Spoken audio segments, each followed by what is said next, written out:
And then we shall meet again when the next moon is full. Mask to mask. Salutations. Ah ha ha ha ha!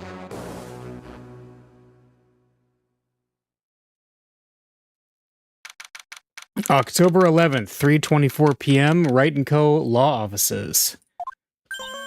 Hey, Nick, get a load of this. Hey, are you listening to me? You can clean the toilet later. This is important. What are you freaking out about now? Today will be the last time you talk to me that way. Huh? We're about to hit the big time. Big time? What do you mean by we? You don't mean you and me are... Ha! Don't be silly. I'm talking about me and Pearly, of course. Hello. It's a pleasure to see you again, Mr. Nick. Pearls! You haven't changed a bit. Wait, what are you doing here anyway? Hey, haven't you heard, Mr. Nick? Here, take a look at this. What's this? Some kind of poster? Treasure Exposition, the Sacred Urn of Kurine Village. Kurine Village? Isn't that... Oh no, it's the urn that she broke. That's right, it's our hometown. Pearly and mine, that is. Oh, what's this about treasures from the boonies? Very funny. You can laugh all you want. But you'll be singing another tune tonight. Tonight? What about tonight? The Treasures of Kurine exhibit doesn't actually start until next week, but the promoter sent us some special VIP entry passes. That's why I dressed up extra special today. What do you think, Nick? Same Maya, different day. This young lady here is Maya Fey. The younger sister of Mia Fey, my friend and mentor. I first met her 2 years ago. I was working on the case surrounding Mia's death, and ever since then, I've been the one who's been keeping this law office afloat from behind the scenes. Actually, that's just a cover for her true identity. In reality, she's a spirit medium, and a bit of a shady character. Hey! Who you calling shady? And this little girl is Pearl Fey, but I usually call her Pearls. She's Maya's cousin and a spirit medium in training herself. I know I'm a bit young, but I want to help in any way I can, Mr. Nick.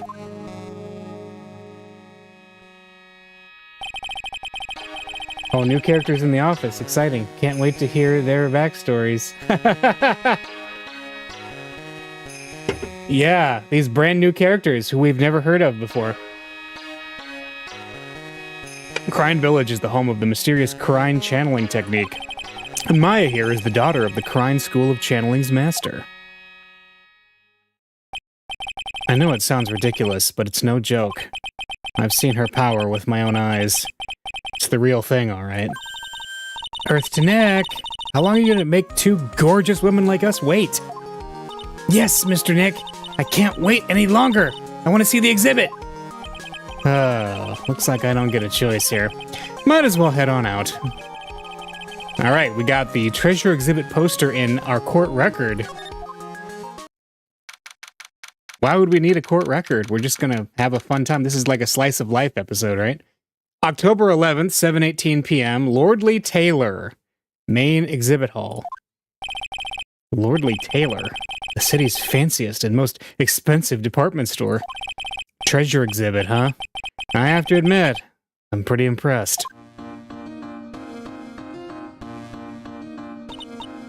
Wow, this is awesome! Yeah, you can make even the cheapest junk look great. It all depends on how you display it. Oh, they even have the dusty old hanging scroll that was in the Fay Manor storeroom. Oh yeah, I remember scribbling on it when I was a little girl. On a family heirloom? Hey, Nick. The person in charge of this exhibition is waiting for us in the basement warehouse. Alright. I guess we should go and say hello. Can we look around? Let's see, what's this? I think I remember this old folding screen here. I'm pretty sure it was an important piece of evidence in that murder case that happened in Karine Village. This folding screen is the greatest of all the spirit channeling secrets. The six-leaf Karine Sacred Writings folding screen. If it's so secret, why is it the most prominent thing in the exhibit? Objection. I don't see a bullet hole in it, do you? Maybe they fixed it. Right. A piece of cloth with a ton of finely written characters jammed onto it. Probably esoteric knowledge only mediums would know. Let's see. Here's the title in English. 108 Ways to Save Money. I'm pretty sure the number has gone up since the last time I saw it. What is that? The Scroll of Dave Ramsey? Well, we're always looking for new ways, you know. Being a medium sounds like a rough way of life.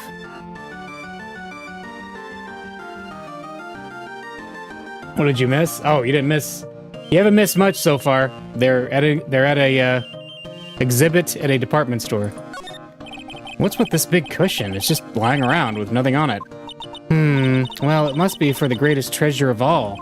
Greatest treasure? Is there something like that? Huh? Why, well, of course there is. Right, Pearly? Oh, yeah, of course.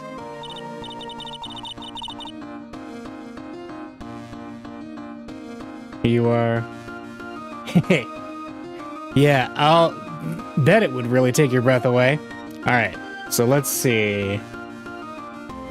Went to the department store for milk. Yep. Alright, what do we got? They're just a bunch of old urns. Are these really treasures too? Of course they are. This is a treasure exhibit, isn't it? Well, yeah, I guess so. So, all it takes to be a treasure is age? No wonder nobody likes museums. Oh, Mystic Maya, look, I can't believe it. Ah, it's so cute. It's a little diorama of Karine Village.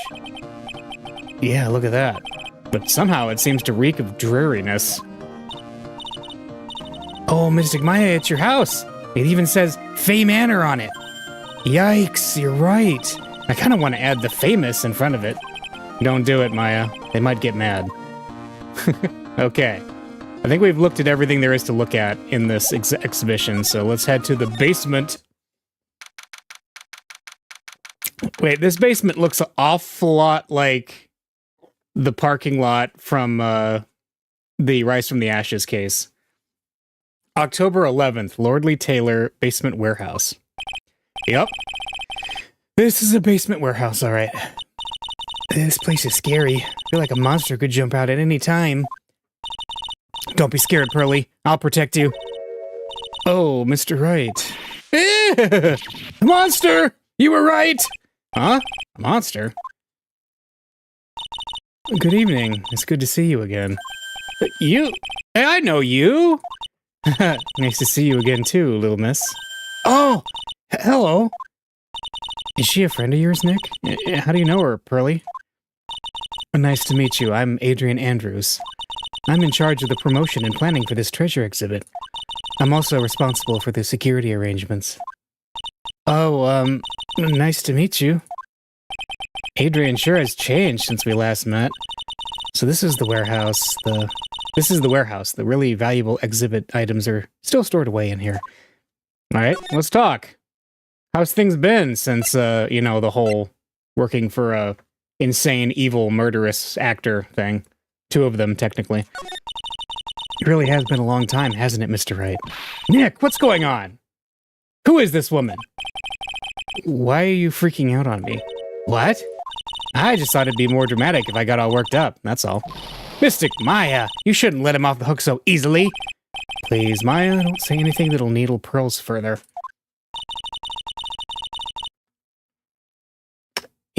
Hello. Mr. Wright was there for me when I really needed help. It was something that happened 7 months ago. You remember, don't you, the Nickel Samurai case? Not really. I was stuck in a dark wine cellar. Did that escape your memory, Nick? Oh my gosh! Are we actually referencing a previous case in a significant way? After that, I quit being a manager and started this job. Wow, that's tough. I'm sorry, Miss Andrews, if it wasn't for us. No, don't say that. I'm glad the whole thing happened. Thanks to you and everyone else that was involved, I was able to change my whole life. I really am grateful. Oh, that's a relief. Let's talk about Lordly Taylor. I'm really impressed, Miss Andrews. Handling a huge exhibition like this must be pretty tiring. Well, Lordly Taylor is celebrating their 200th anniversary this year. The works on display in the main exhibition hall are worthy of the finest museums. Woohoo! Did you hear that, Pearly? The finest museums! Yes, I did! That's really wonderful! So this basement warehouse is pretty well protected, huh?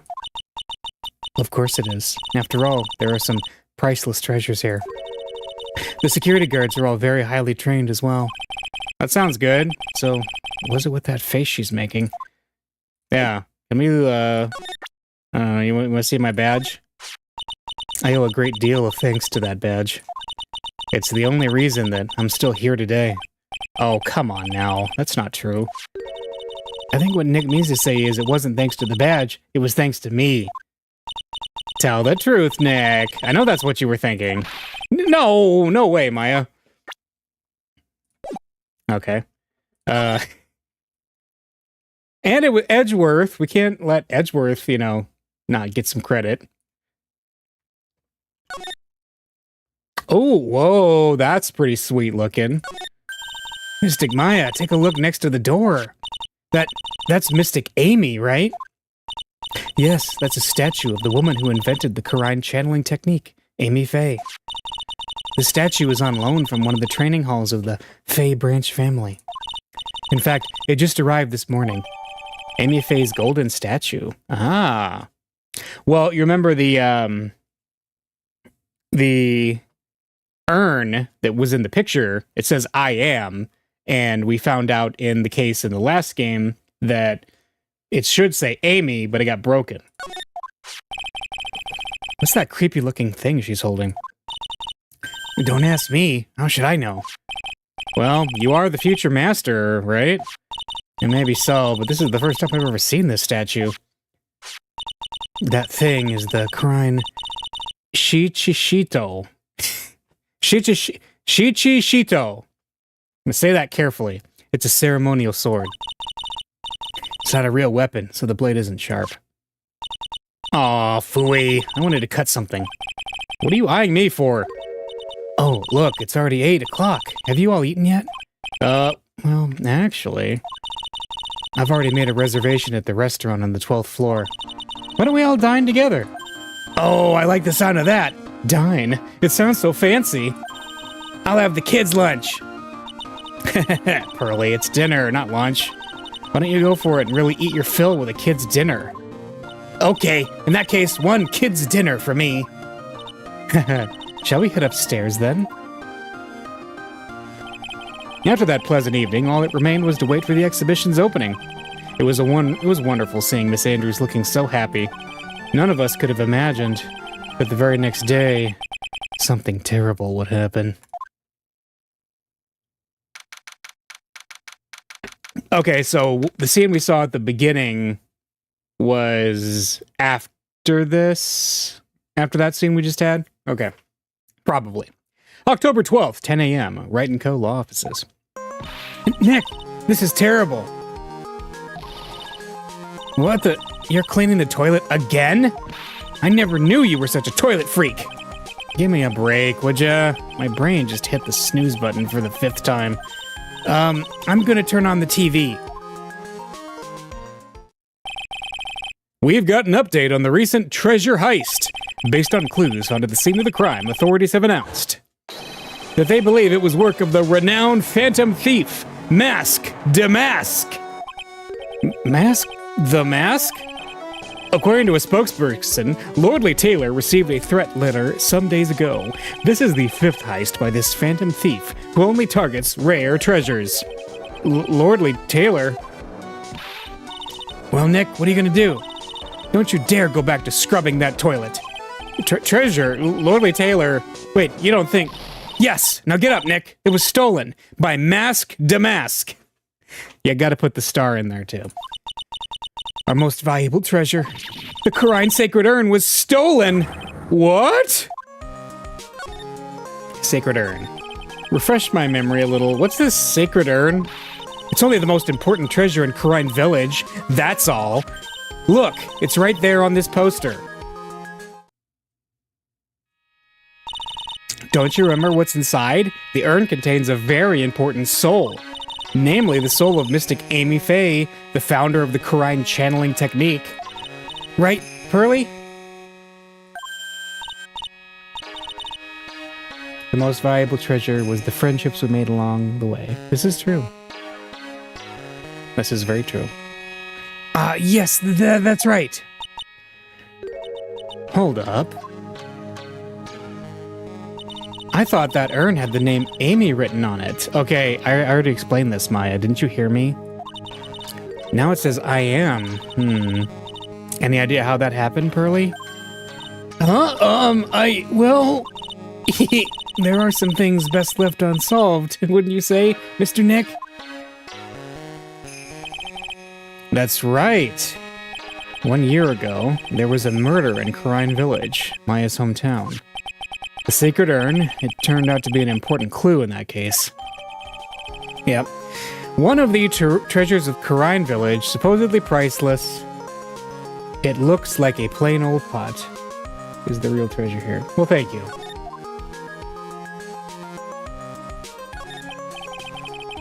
Okay, the toilet is shinier than the judge's head, so let's see what's next. What's wrong with you, Nick? What do you mean? What do you mean, what? Mr. Nick, your beloved Mystic Maya's treasure has been stolen! Doesn't that even bother you? But I thought the urn was the village's treasure, so I don't see how. The village is Mystic Maya. She's the future master of the Corrine School of Channeling. You know what I'm talking about, Mr. Nick. I won't let you say you don't. Okay, I do. So, what am I supposed to do about it? Isn't it obvious? Go and find the bad guy who did this. Yeah, and get the Sacred Urn back. But I'm not a detective. I'm a lawyer. That has nothing to do with this. If you're a real gentleman, you would find it for your beloved Mystic Maya. Man, oh man. There's no winning against Pearl's fairy tale image of love. Alright, so what's the name of this bad guy again? Mask Damask, Nick. Make a note of it. Mask Damask. Alright, last year's incident. It was terrible. I was arrested and everything. 1 year ago, the murder in Corrine Village. A man was killed during one of Maya's spirit channelings, and this urn wound up being the key piece of evidence that proved her innocence. Well, one of the many keys, Nick. There was a lot of keys, but of course, again, we can't dare put too much revelation into what happened in previous games. That's just a Phoenix Wright staple. Mr. Nick, would you mind not telling Mystic Maya about that? You promised, remember? You said you wouldn't tell anyone I broke the urn. Oh, yeah. Yeah, that's right. Now I remember. This urn used to say Amy on it. Until Pearls accidentally broke it into a million pieces with a steel samurai ball. She tried to secretly fix it. Let's just say it didn't work out so well. Sorry, I'm not so good at arts and crafts, spelling either. Anyway, this is how her gluing project turned out. She put the pieces together wrong, and now, instead of Amy, it says I am. I can't believe no one's noticed this until now, a whole year later. Yeah, honestly, that does seem a little improbable. I can't believe it myself. Alright, so I guess we gotta go to the exhibition hall. October 12th, Lordly Taylor, main exhibition hall. Right, let's see if we can find some clues that might lead us to the bad guy. But it doesn't look like anything's been disturbed. Yeah, it looks pretty much the same as it did last night. Bad guy, huh? Hey, you can't poke around here, pal! Wait a minute, that voice. Oh no, not him again. It's you! And I'm the one who should be saying, not again. Why is it that every time something bad happens, you always show up, pal? I should be asking you that. Aren't there any other detectives? No, I should be asking you that. What are you doing hanging around here? Hey, I asked you first. Why are you here All right, we get it. Why don't you two kiss and make up already? Hello? Hello? It's been a long time, Mr. Scruffy Detective. Oh, it's you, little miss. Actually, my name's Gumshoe. Detective Dick Gumshoe. For those who are new to the series and are for some reason studying this game on the third game, I don't know why you'd be doing that, but anyway, hey, my name's Dick Gumshoe. Now's a good chance for you to try to remember it right. And if it's too long for you, you can just call him Dick. Okay, it's good to see you again, Mr. Detective Dick. Yeah. Good to see you again, too, I guess. Alright, what happened? Mr. Detective Dick, can you tell us about what happened? Oh, you're trying to remember my name. The girl, it's Gumshoe, okay? Anyway, the thief stole something called the Sacred Urn. I know about that. Oh, well, the criminal's name is Mask the Mask. I know about that, too. Detective, can't you tell us something other than that? Well, I guess I sort of owe you guys in a way. The crime occurred last night at around 1:30 in the morning. How exactly do you know that? We got an emergency phone call from a guard at the scene of the crime, pal. He said the urn was just stolen. The scene of the crime? You mean here, right? Wrong. That urn was being kept under careful guard in the basement warehouse. Basement warehouse, huh? So who was guarding the basement warehouse? That guy! It's all his fault that the thief got away, pal. He solves one case, gets a swell head, thinking he's an ace detective. Ace detective? An ace detective, eh? Let's talk about Mask to Mask first. Hey, Detective Gumshoe, about this Mask to Mask. Is he famous? What? You're joking, right, Nick? Mask to Mask is the hottest thing since sliced bread. Sometimes he appears as a museum god. Sometimes he appears as a big brown bear, known to surprise unsuspecting victims. But underneath those disguises is the true Mask the Mask. So he's some kind of master of disguise, huh? And he only goes after the finest works of art, pal. Last night was his 5th heist. If Lordly Taylor had only cooperated, I could have caught him this time. What? Then you knew he was planning on stealing the Sacred Urn? So is Gumshoe a theft/homicide detective? Of course I did. The guy always sends his calling card before he steals something. Calling card, huh? They mentioned that on TV. Let's talk about Ace Detective. So why do you call him an ace detective anyway? Well, that's what he calls himself, pal. I didn't make it up. So, what's he like? Well, like I told you, Master Mask has made 5 heists so far. On the 4th heist, Mr. Ace Detective managed to get the stolen treasure back. Wow, that is impressive. All by himself? Yeah, I gotta admit it, pal. Maybe he really is as good as he says. Every time the thief sends one of his calling cards, we send our men on a stakeout. But none of us has ever gotten so much as a glimpse of the guy. But Mr. Ace Detective was able to retrieve the stolen treasure from the thief. Anyway, he's at the scene of the crime right now, looking for clues. So he's down in the basement warehouse, huh? Alright, calling card. So what's this calling card? Here it is. But don't show it to anyone. It's top secret, okay, pal? What's this mark on the front? That's Damask's signature emblem, pal. You could say it's his mark. All of his calling cards have it on them. They didn't mention that on the newsflash. We're withholding that detail from the public for operational reasons. The only way we can tell if a calling card is real or not is by this emblem. Alright, Damask's calling card, sent before a heist. The emblem is top secret. Ah. That makes sense. When you get famous, there's always imitators. Mr. Nick, if you work a little harder, maybe you can have your own copycat someday. Oh, yeah, thanks. I guess.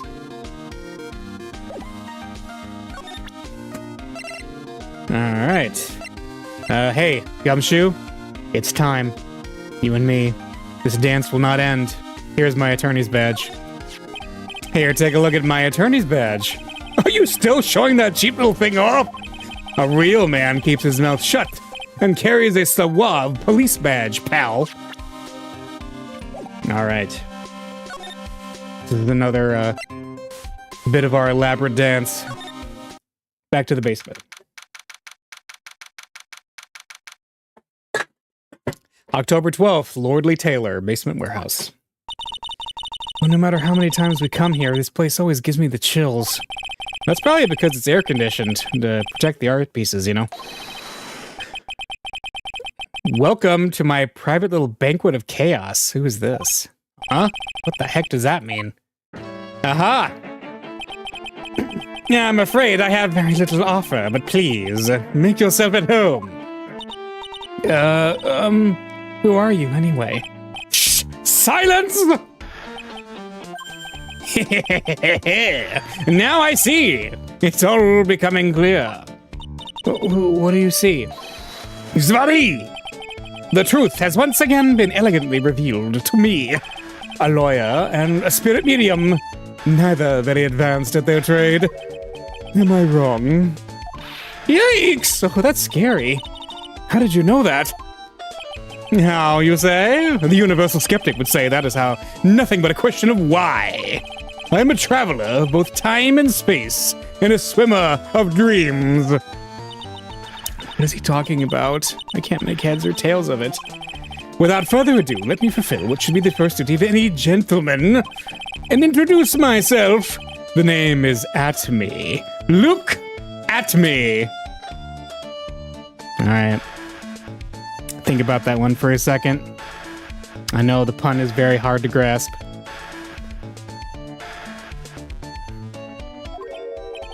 Ace Detective.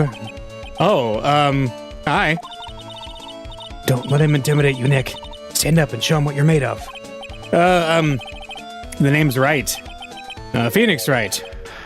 Ace Attorney. Hey! He shed the thing. I'm Maya Fey, a spirit medium. And I'm, Pearl Fey.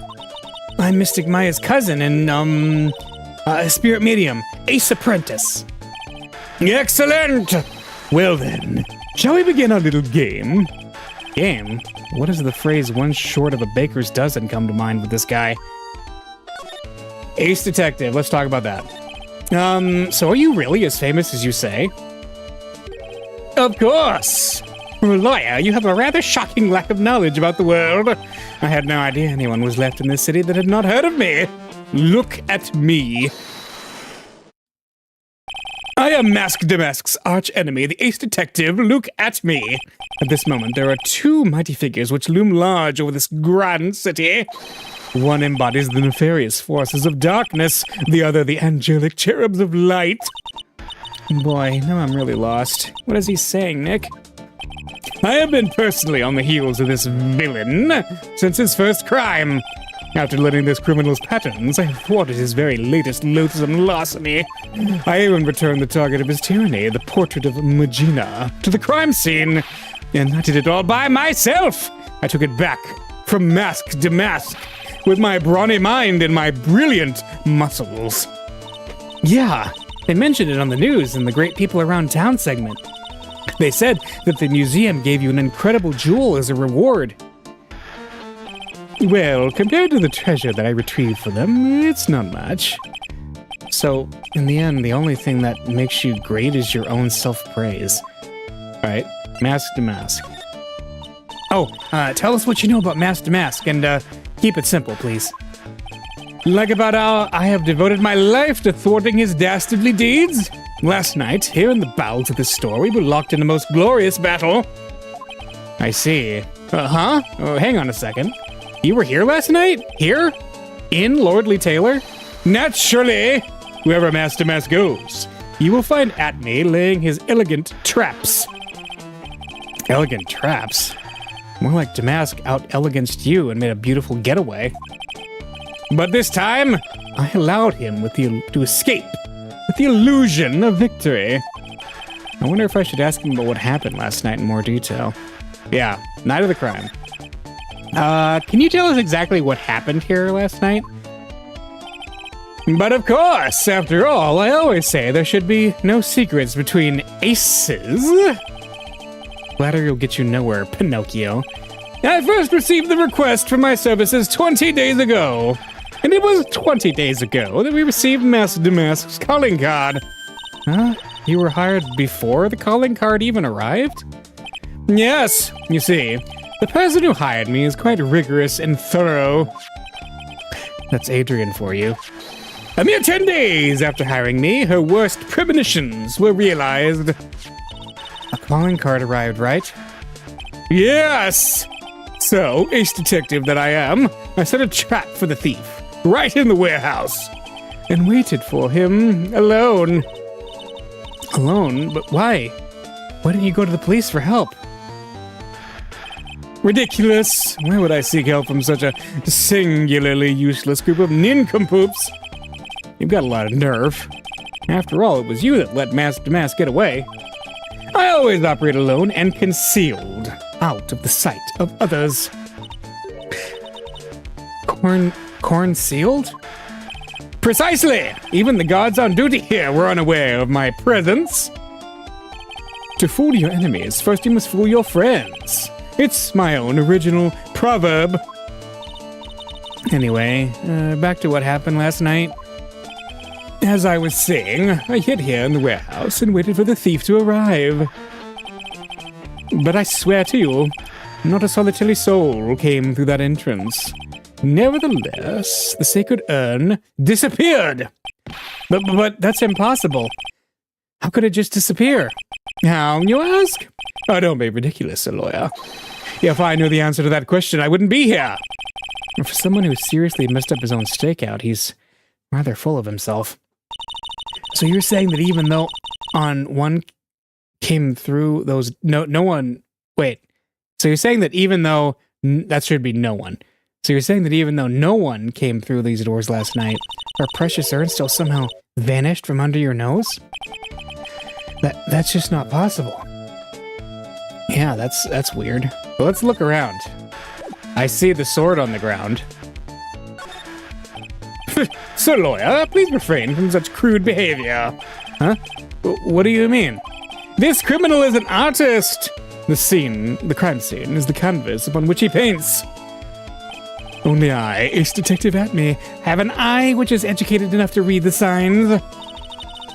Could you translate that for me, Nick? I think you pretty much said, don't touch anything amateurs. If there's something you wish to know about, you have but to ask Atme.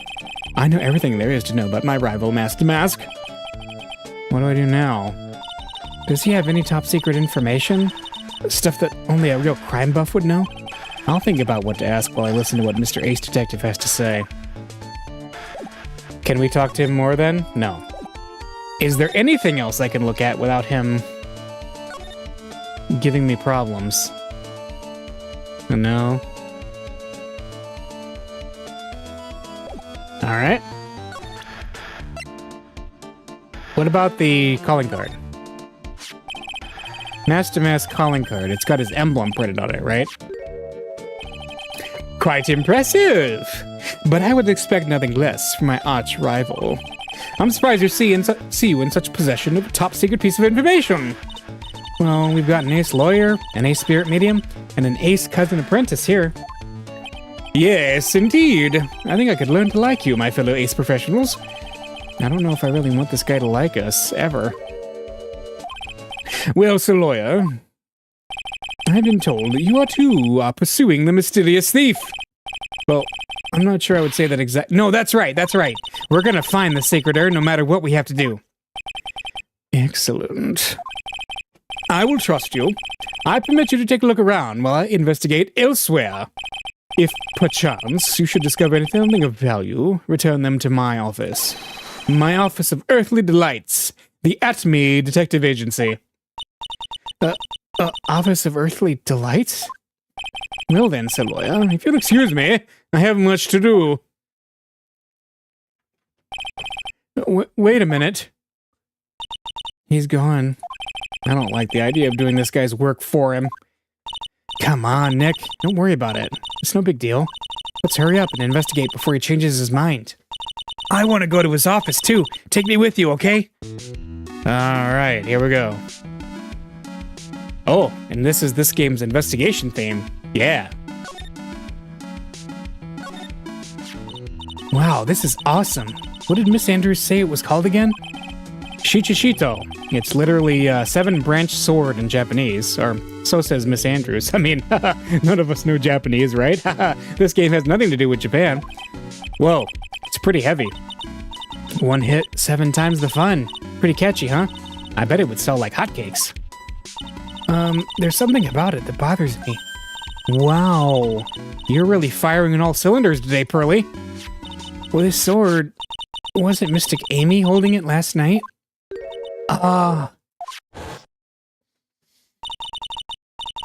And another thing, the sword wasn't bent last night like it is now. You're right. Awesome, Pearly. I wouldn't expect any less from my little ace apprentice. The sword is bent, so that must mean last night someone used it somehow. Aha! I just thought of something. Maybe Detective Atme smashed mask to mask with it. Like this. Youch! What the heck? What do you think, Pearly? I think it's even more bent than it was before. Oh man, my head. My hair! Alright, we got the Shishito added. It was not bent before the crime. Yes, we know that. What's this? That pathetic-looking wooden box. Ah! That's the box that had the sacred urn in it. Why is it covered in purple goo? Don't touch it. There may be clues to the thief's identity on there. I worked so hard to make that box. Huh? Wait, you made that poor excuse for a box, Maya? What's that supposed to mean? That urn has always been on its stand in the winding way of Fay Manor, so there was no box suitable for it, Mr. Nick. And I was so proud of it. Oh, poor Maya. Maybe it'd have been better if Master Mask had taken the box, too. Alright, why is there a giant club of purple stuff over here? Look what you did, Nick. You spilled paint all over here. I didn't do that. Well, it wasn't here last night. I would have noticed the color of this outrageous. But this paint is already dried up. Well then, you should have cleaned it up before it dried, Nick. Paint doesn't dry that fast. Besides, I told you it wasn't me. Looks like it's been several days since it was spilt. Hey, look at this. What is it? There's some kind of shape left in the bottom left side of the stain. Huh? You're right. I wonder what it could be. Yeah, there is kind of a shape there, isn't it? Wonder what that's about. This statue of Mystic Amy is so cool. I want a gold statue of myself. We could put it in the office. Hey, it's Wright and Co. How about a golden statue of me? Mr. Nick, I'm sorry, but I noticed something strange. Huh? What is it, Pearls? The statue of Mystic Amy. Was this where it was last night? Ah! I'm pretty sure it was closer to the door. Yeah, I think you're right. Great job, Pearly. I wouldn't expect anything less from my ace cousin. So the statue was moved on the night of the crime. Amy Faye's golden statue updated in the court record. All right. That's interesting. It says Organi? No, it doesn't, Nick. It says organize. You just can't see the last two letters. Yeah, well, I guess no one else could read it either, because this place is a mess.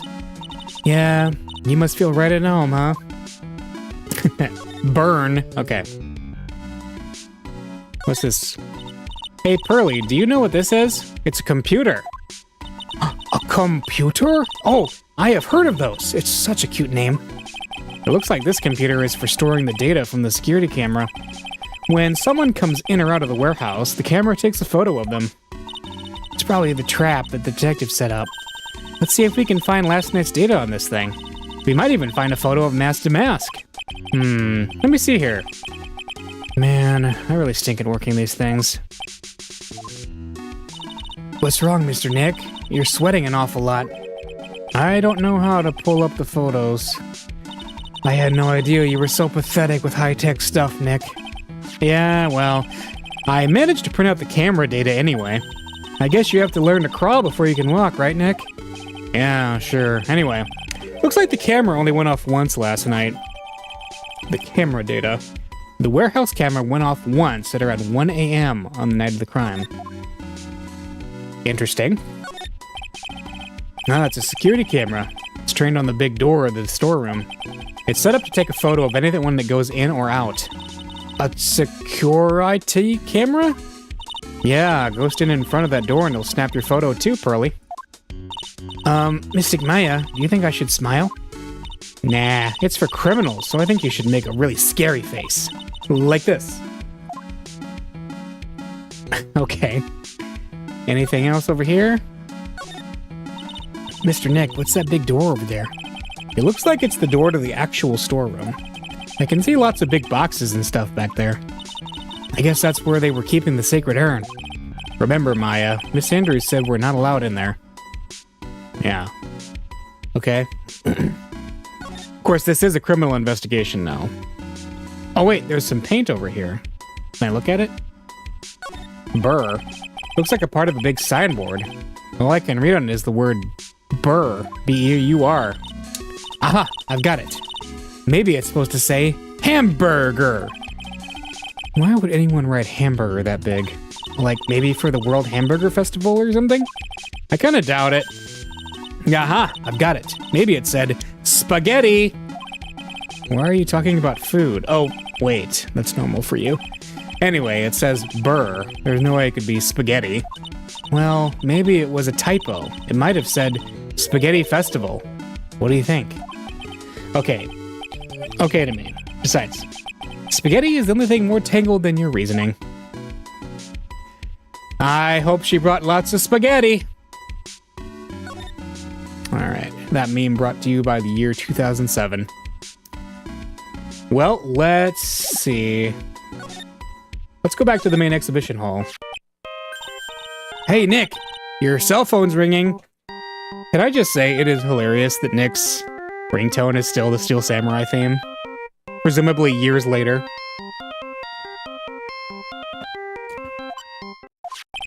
Hello, Phoenix Wright here. Oh, it's me, Gumshoe. Gumshoe? What is it? What's so funny? I'll tell you what's funny, pal. I finally beat him. Haha, I beat Mr. Ace Detective. Finally, this underdog is the alpha dog today. That stuck-up detective's met his match. Yup, I finally caught him. Lock, stock, and barrel. There's no escape for him. You caught him? Are you saying...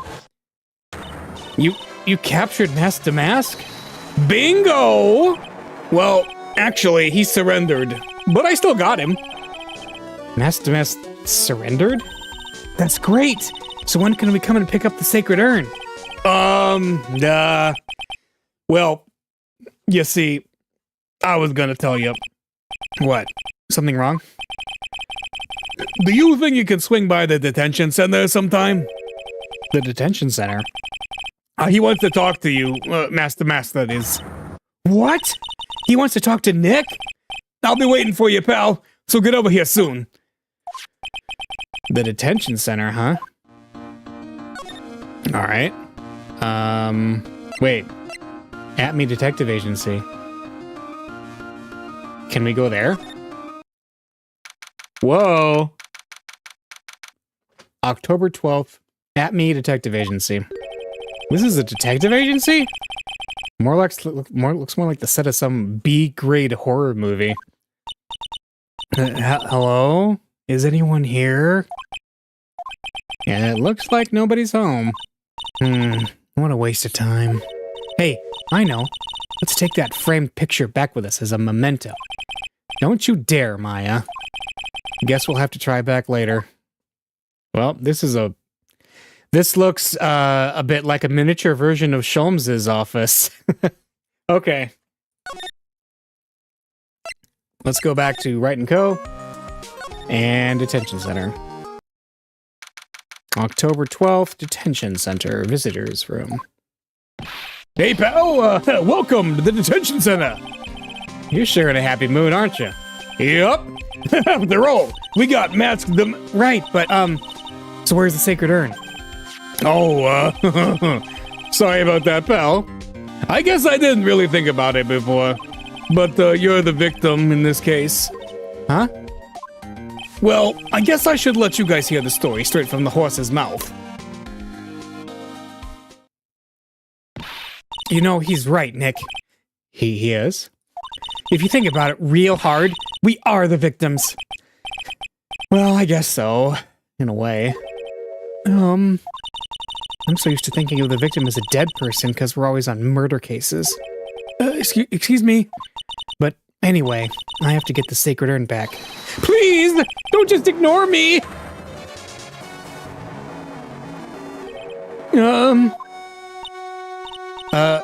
Who are you? I'm Mask to Mask? Okay. Hey, Nick, doesn't he look kind of, well, gangly? I'm Ron Delight, the famous Mask to Mask. I don't think this guy could punch his way out of a wet paper bag. Let's talk to him, Mask to Mask. So, you're the Mask guy? Yes, you bet! No, that's wrong. You see, it's complicated. Sort of yes, and sort of no, if you know what I mean. Huh? What's wrong? Well, when I say wrong, what I really mean to say is that it's not right, per se. You see, it's not spelled mask demask, it's mask demask. What's with this guy? Well, he's a timid little weakling, we know that much. Don't do that, don't look at me like that, I don't need your pity! And a major crybaby, too. So, why did you give yourself up? Well, you see, it's because, well... I know why. It's because you stole such a priceless treasure, and now you're overwhelmed with guilt. Am I right? Priceless treasure? That broken old urn? I have a little favor to ask. Yes? What is it? Could you go and talk to Desi? Desi? First, let's talk about the urn. Look, we really want our urn back, so where is it? I'm sorry, I'll give it back. I really will. Maybe not. No, I can't. I can't make promises I can't keep. I'll just end up hurting people. Mr. Nick? I couldn't hear what he just said, especially the last part. Mr. Damask? Could you speak up a little? Yes, sir. I will. I promise. Maybe not. You see, I'm already speaking in my normal voice, so I really can't do anything. Mr. Damask? About the urn? Oh, yes! The urn! Right away. Actually, no. I wouldn't mind telling you, but actually, I'm afraid you wouldn't believe me anyway. Enough already! Just tell it to us straight! Please! Please don't yell at me! I'm sorry. That urn, I lost it! What? You lost it? What did you just say? Did you say you lost it? Yes, no, maybe so. I mean, yes, I lost it. What do you mean? Well, you know, I lost it, like I said. These things just happen. You're on the train and you get distracted and you forget your bag, you know? What? You forgot our sacred urn on the train? Wait a minute, you went under the train dressed like that? No, I was just speaking hypothetically, that's all. Anyway, I'm sorry. I just lost it somewhere, I don't know where. This guy's story is more surreal than a Dali painting. Are you really sure this creep is mask to mask? Maya, don't call him a creep. Although I do have to admit, I understand your doubts about this guy. Yeah, let's talk about Desi. Who's that? So who is this Desi person? Oh, please don't talk about my wife like that! I guess she must be his wife. I'm sorry. The truth is, it was my wife that told me to have you all come here. Do you think you could go and visit her at my hideout? Hideout? Mr. Nick, what does he mean by hideout? Oh, sorry. Naturally, I meant to say my secret base. Secret base? Oh, my apartment, actually. Palazzo Pelpepe, 3rd floor. Let's go have a look, Nick, to Mask Damask's hideout. Something tells me she just likes the sound of the word hideout. Alright, let's go to your hideout, I guess. Mask Damask's hideout. October 12th, Mask Damask's hideout.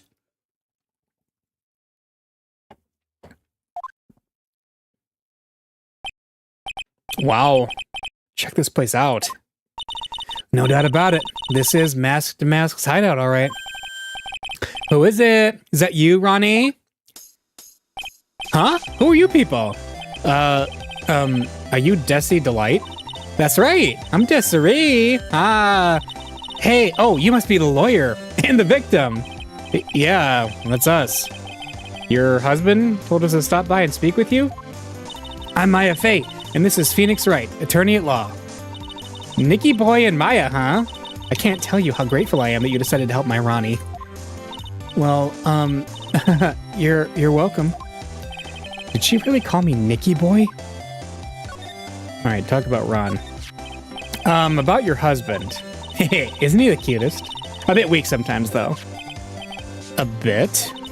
By the way, did you know they mentioned Maya on TV? Huh? Oh, really? They said you own the urn and that you're doing some shady training at a law office now. Remind me not to watch that channel's news program.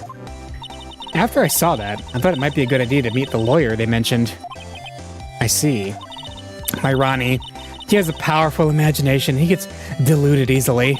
He kept insisting he was going to surrender to the police. I don't know what to do. It was me. I stole that urn, he kept saying.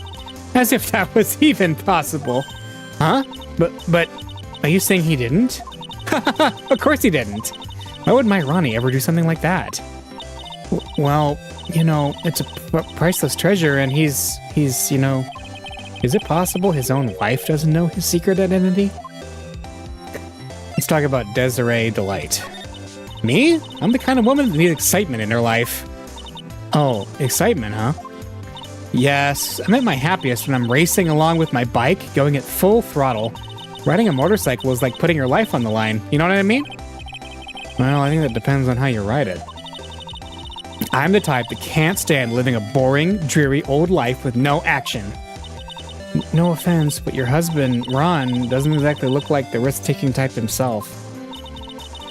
You're right about that. He's definitely not one for thrills and danger. But I do have to say that he makes up for it in other ways. Other ways? Yes, money. Ronnie is incredibly rich and super generous. He bought me a bike that's so fast it would make your head spin. And shopping? I like to shop so much it makes Ron's head spin. The other day, it actually happened. His head actually started to spin. Man, talk about a high-maintenance wife. So, where does Mr. Delight get all this money from? Ronnie's a security guard. They put their lives on the line, right? So they get paid tons of money in return. Tons of it. He's a security guard? It's my turn for my head to spin. Huh. Okay. Can you tell us about what happened last night? What time did that incident take place again? What time was it again, Maya? Well, according to Detective Gumshoe, it was around 1:30 in the morning. Ah, last night was horrible. I got pulled over. Pulled over? Yes, I always do my best flying at night. Flying? You're talking about your motorcycle, right? Yes, anyway. Last night, I got pulled over by a policeman. I can't believe he caught up to me. It was a great chase, let me tell you. When he finally caught me, the poor man was as white as a sheet. It was about 3 in the morning when I finally got home. Sounds like she's got an airtight alibi. Well, what about Mr. Delight? I don't really know. We weren't together at the time of the night. But when I got home, he was already fast asleep. So basically, he's got no alibi. Alright, is there anything I can show you? The calling card? So what do you know about this? No, you can't show her that, Nick. That emblem is top secret, don't you remember? Duh. Oh, sorry about that. But the way she just said top secret was a worse giveaway than what I did. Oh, when I hear the word top secret, it just piques my interest like nothing else. Okay. Can I show you my badge? No. Nah, that's nothing. What about the Shishito? Nope. Oh. There was something there. Oops, looks like that light bulb's starting to flicker. Okay. Camera data. The urn, maybe? Oh, that's so mysterious looking. I love old stuff like this. Really? That's one of our most treasured possessions. There's gonna be a whole exhibit at Lord B. Taylor with these types of things. Maya looks so happy. She's lit up like a 1,000-watt bulb. Terrific! You can count on Ronnie and me to be there. Sounds like fun. Huh? Oh, yeah. Oops, looks like that light bulb is starting to flicker. Okay. Balloon statue of the exhibit. No. That's the same dialogue as before. Well, let's look around. What's this? It's mask to mask. There's a tape recorder hanging from his neck. Let me see that. Ha ha ha ha ha! I'll be taking this crown now. Better luck next time, gentlemen. Ha ha ha ha ha! I don't get it. What's this supposed to be, Nick? Yeah, that's interesting. Nick, it's a torpedo. It's hard to believe, but it sure looks real. Where could he have picked something like this up? Please don't say that torpedoes are things people just leave lying around. And then what's this? It's a bunch of cheap costume pieces arranged inside a nice frame. Look, Nick, it's a fake beard. There's also a mask made out of cardboard. Here, Nick, try on this fake beard. Come on, try it on. Hey, cut it out. Now put on the mask. Ha ha ha ha ha! It's Phoenix to Mask. Let's borrow it for a while. No way. I am not stealing from a thief. I have enough bad karma as is. Let's see, what about this balloon? Oh, that's so cute. It's called a hot air balloon, you know? Wow. There's no fooling you. I want to make my own balloon now. I'll even let you ride in it, Nick. That emblem on the balloon is supposed to be a top secret. That's proof enough that Ron Delight really is mask to mask. I better not tell Maya. She gets kind of scary when it comes to, celebrities. This thing looks vaguely familiar. Oh, I know. It's a fishbowl. Well, an upside-down one, anyway. I think it's a helmet. An, alien helmet. And that looks like a tape recorder or something next to it. I think it's a transceiver. An, alien transceiver. Nick, do you think maybe you could act like a grown-up for a little bit? Getting lectured by Maya to be more of an adult. That's a new low. Hey, I think we know who wore this. Is Old Bag mask to mask? See, what's this? There's a whole bunch of stuff piled up over here. Duck and cover. It's a missile. Did you know there's dynamite in missiles? But they're not heavy enough to be real. Oh, wait. They're just really well-made toys. What are these rolls of paper stuck in the trash can? Theft of the Mazarin Stone? The Great Albatross Strategy?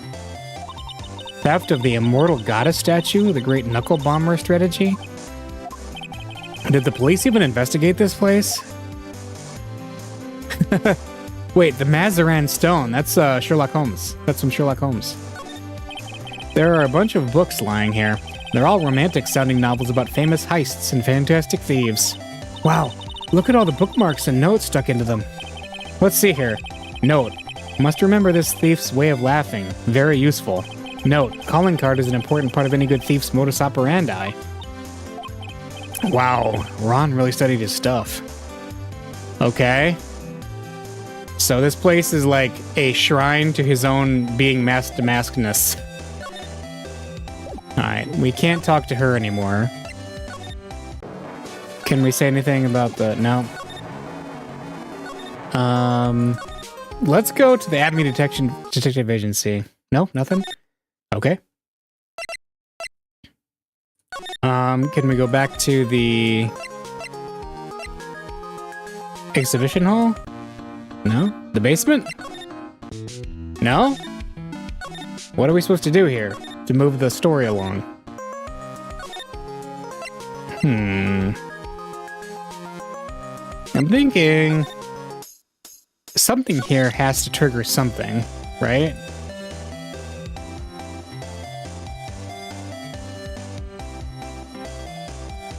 Let's see. Oh, duh. I forgot about profiles. So let's present Ron. I know he doesn't look it, but he can really get things done when he puts his mind to it. Really? So when exactly does he put his mind to it? Well, not very often, I admit. What exactly does Miss Delight see in her husband anyway? Wow, you must really seen skyrockets when you first met to love him so much. Skyrockets? I didn't know people still use that word. Alright. Let's see. We'll talk about you. As long as I've got my motorcycle and my Ronnie, I'm happy. Oh, that's so sweet. Oh, that plus a little excitement and a little shopping money. Then I'm happy. Now she's starting to sound a bit greedy. Don't you think, Nick? Alright. What about Master Mask? Miss Delight, you must know, right? About your husband and Master Mask? Master Mask? Of course. I know all about it. My husband is his biggest fan. Yup. Wait, what? Huh? Biggest fan? Yes, and Ronnie can be pretty delusional sometimes. That's how this whole misunderstanding happened. Wait a minute. Did you say delusional? Yes, that's right. I just don't know what I'm gonna do with him. You see, Ronnie actually believes that he is Master Mask. What? What are you talking about? Uh-oh. What? So, when did Ron first become Master Mask? What are you talking about? He's not Master Mask. Huh? But... Wait a second. Look around at this room. This place is obviously Master Mask's hideout. No, you're totally wrong. A real thief's hideout wouldn't look like this. It's because Ronnie is so timid himself that he looks up to heroic figures. Heroic figures? But Master Mask is a bad guy. So he's deluded, huh? Could that really be true? Anyway, if he really had stolen the urn, wouldn't he still have it? Well, I suppose so. Then why don't you ask him if he has the urn or not? She has a point. Mr. Delight isn't exactly the criminal type, but something about Ron's behavior bothers me. Maybe it's true. Maybe Mr. Delight isn't Master Mask after all. Say, can I ask you something, Nicky boy? What is it? I know I may seem like a bad girl on the outside, but the one thing I won't stand for is illegal activity. I had the feeling you wouldn't. You're tough, but I can tell you've got a good heart. Somebody frame my poor Ronnie. I just know it. Could you give this to Ronnie for me? A letter? Yes, for Ronnie. I want him to fight back. Miss Delight. Okay, you've got it. Just relax and leave it all to us. Alright, we got Desiree's letter. Alright. Well, let's go give it to him. Oh, that's right. Here. This is from your wife. Oh, from Desi? Thank you. Letter given to Master Mask. Actually, more like taken. My dear Ronnie, how are you? I'm doing fine. He's clutching onto that letter so hard the ink is going to be squeezed out. He looks so happy. You should write a letter to Mystic Maya too, Mr. Nick.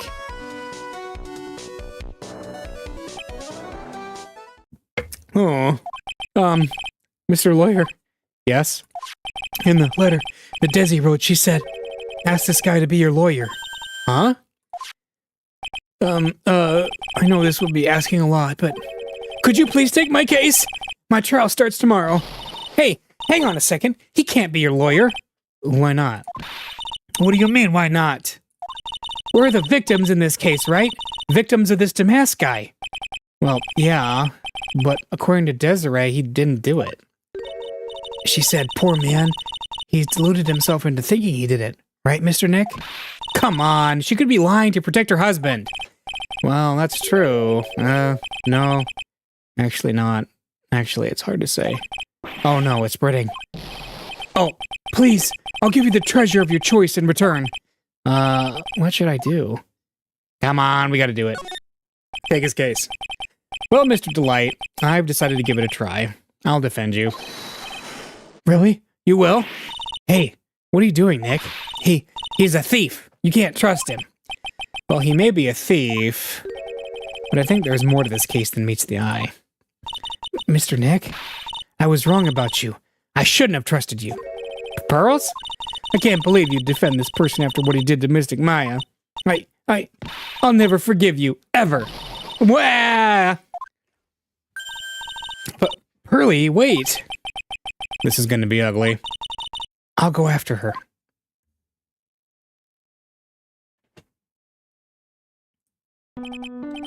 Sorry about that. I didn't mean to cause any trouble.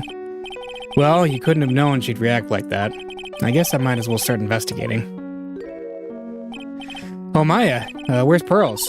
She said she's going back to the office. Go check on her later, would you? And what about you? Are you okay with me taking Mr. Delight's case? Yeah, I'm fine, Nick. I believe in you. I think I'm going to cry. I know you have a lot of work to do. I really appreciate it. Okay, Nick, let's get this show on the road. Alright. Should we go to the Damask hideout? Nope. I'm guessing he's not at the detention center anymore. Okay. Let's go back to our offices. October 12th, Wright & Co. Law Offices. Mr. Nick, welcome back. Oh, hey, Pearls. You're back too, I see. I went and bought us a strawberry cake. I'll go make some tea to go with it. Hey, Pearls? It looks like she feels really bad about what happened at the detention center. Yeah. We just saw that. Yep. Mystic Maya, the tea's ready. Oh, thanks. Come on, Mr. Nick. Please have some of this cake. Yeah, thanks. Pearls? Oh, excuse me. I was in the middle of cleaning the toilet. Hey, it's okay. I just cleaned it this morning. Too late. This might be a good time for me to ask about her. Pearl. I first met Pearls a year ago. It was when that murder happened at Crine Village. I still remember what she said to me when we first met. You're Mr. Nick, right? You're Mystic Maya's special someone. Hey, Maya. I've always thought it was because she was young, but what? Pearls, I think she's got the wrong idea about you and me. Huh? There's something you need to understand. Well, what is it?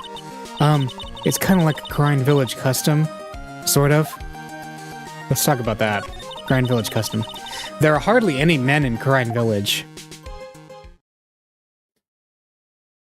Now that you mention it, I never actually saw any men there when I visited. I'm pretty sure I told you about it a long time ago. About how spiritual powers run very strong in the Fae family. Yeah, you did. And that's why you're undergoing training to be a spirit medium, right? Yeah, the thing is, only women can actually inherit the spiritual power. That's why the whole culture of Crine Village kind of revolves around its women. Well, that's understandable. Nothing wrong with that. Yeah, but because of that, there tends to be a lot of unsuccessful marriages. Oh. Well, men start to feel left out after a while, and they just start leaving. Especially if the man has a daughter. Are you saying that Pearls' father... He's gone. He left the village when she was very young. Boy, that's tough. Yeah, and she grew up seeing nothing but unhappy marriages all around her. That's why she's so sensitive to things like that. Ah, okay. Talk about Maya next. Pearl seems to love you a lot. Well, because I'm her only cousin and, well, because of the murder case last year, Pearlie's mother is... Oh, yeah. Wait, are you going to actually tell us what happened? I remember now. Pearl's his mother, Morgan Fay. She's serving a prison term in isolation right now. So you see, I'm the only family Pearlie has right now. But it's the same for me, too. Maya. My mother's gone, too. Talk about your mother. So your mother's still missing? Yeah, and no one has any idea where she is. Maya's mother, Misty Fay, the current master of the Kurine channeling technique. She disappeared 17 years ago after getting involved in a certain police case. But you're sure she's still alive, right? Yeah, I know she is. It's sort of a spirit medium thing. And if your mother doesn't come back, then what? Then according to the laws of the village, I'll become the next master. Yes, this is, wow. We're continuing something that happened in the last game. Mystic Maya, master of the Kurine technique. Sounds like a heavy responsibility. Yeah, but there's no one else with the blood of the Fey main family who's a spirit medium. Well, Nick, why don't we go out and start investigating? We're not going to learn anything just sitting around in the office. Yeah, I know, but first I want to talk to Pearls. Mr. Nick? Yeah? I acted like a baby. Pearls? I doubted you, even though Mystic Maya trusted you completely. I guess I still have a lot of training to do. Mr. Nick? Yes? From the bottom of my heart, I apologize for what I said. Oh, it's okay. I'm the one that should be apologizing. Well, I'm going out now for a little bit. Huh? Where are you going?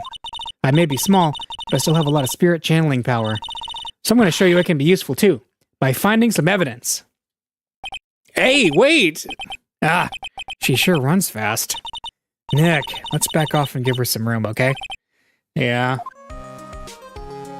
Today I learned that the Barbie movie was based on Kurine Village. Yes.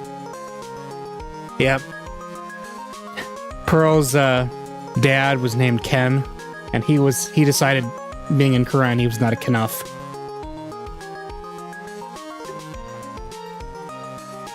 Alright, move. Anything at the Atme Detective Agency? No. Main Exhibition Hall. October 12th, Lordly Taylor, Main Exhibition Hall. Maya! Oh, Miss Andrews. I'm so sorry. It's my fault. Your precious urn. Your precious urn? Please, calm down. What's wrong? It never ends. Everything I touch ends in failure. Maya, I'm sorry. I'll do anything to make it up to you. No, it's okay. I know I don't look it, but I'm good with my hands. I could make you another urn. Hold on. Just wait, okay? Breathe. Calm down and talk to us. Forgive me. Alright. Damask calling card. So when did you get the calling card from Mask Damask? Let's see. Exactly 10 days ago. I was gonna show it to the police, but that detective stopped me. So you asked Detective Atme to help with security? Yes. In fact, it was about 20 years ago that I hired him. Or 20 days ago that I hired him. He seemed to know much more about Mask to Mask than the police. So you hired him for security even before the calling card arrived? Well, yes, I had a premonition that something bad might happen. I've learned to trust my hunches. So that's why there are security cameras, even in the basement warehouse? Yes. Lordly Taylor is very serious about their security measures. It was their way of saying, bring it on, to any potential thieves. Well, he sure brought it last night, and even left with a nice souvenir. Security! Can you tell us a bit about the security for the treasure exhibit? It was all my fault. I never should have called this paltry little collection a treasure exhibit anyway. Why do you say that? The urn that was stolen is a pretty important object. Maybe, but its actual value after appraisal was, well, practically zero. Zero? I polished it until it was just about glowing. I thought maybe I could make it look more valuable. But that urn contains the soul of Mystic Amy. Anyway, I left all the security arrangements to Detective Atme, but 5 days ago, I began receiving all sorts of other exhibit items from Karine. Lots of people started going in and out of the warehouse down there. So maybe one of them was actually Master Mask in disguise. No, I personally checked out everyone that came through here, so that's not possible. Knowing Adrian, she probably even checked out what they ate for breakfast that morning. You're thorough. Alright, camera data. Miss Andrews? I know. It's all my fault. But what's done is done. I'll make it up by making a new urn for you. I'm just wasting my time. She's too far gone. Okay.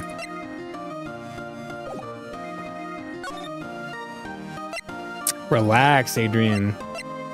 Alright, basement. Is there anything down here? Actually, could I talk to her about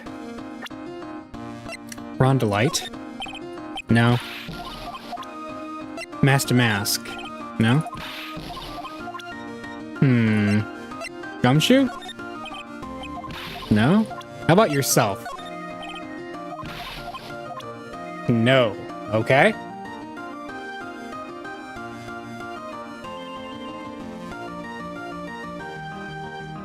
And there's not much we can do here. Can anything at the detective agency now? Aha!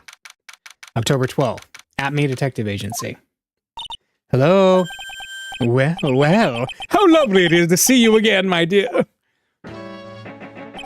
Welcome to my abode. Relax and soak up the atmosphere. We're actually kind of... Shh! Silence! Precisely as I expected. What is? Zvari! The truth has once again been elegantly revealed to me. Lawyer and a spirit medium. Am I correct? I think we've already been through this. Ha! So my estimation was correct. Zvari! How truly elegant. Now then, what can I do for you? Let's see, the night of the crime. You mentioned before that you were on guard duty all alone last night? Precisely! This is my 5th encounter with my archenemy. I refuse to allow anyone to interfere with the rightful pursuit of my prey.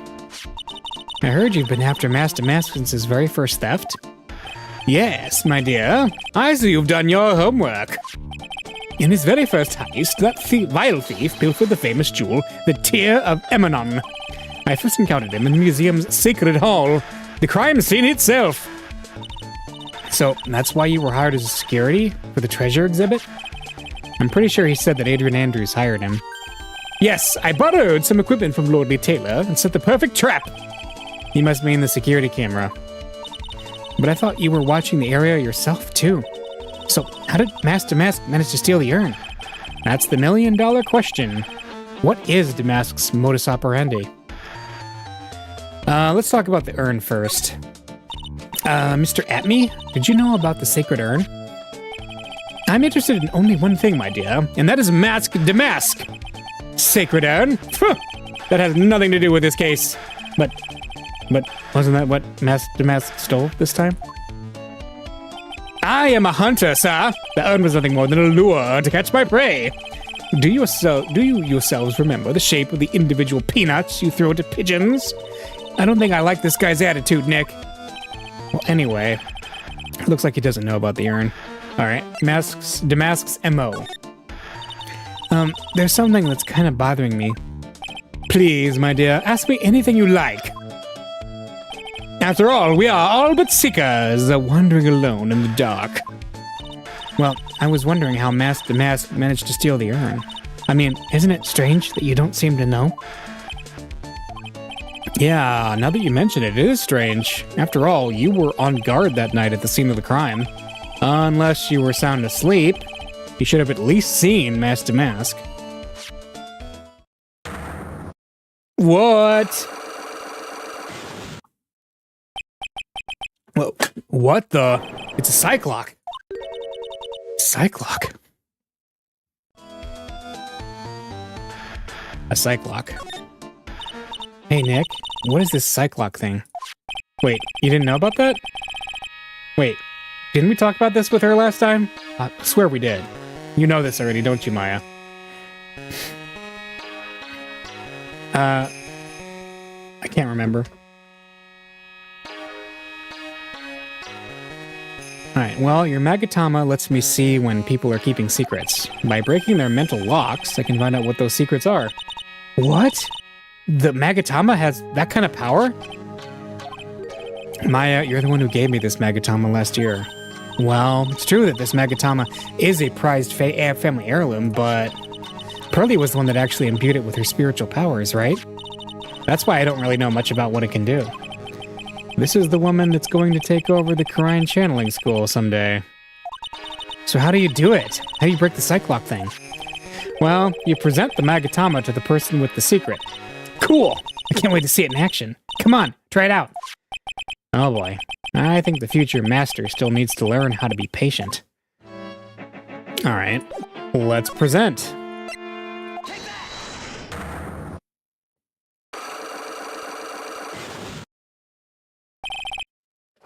Mask to Mask's M.O. Detective Atme, you were standing guard at the scene of the crime. There's no way you didn't see Mask to Mask commit the crime. Well now, I can hardly see why you're so positive about that.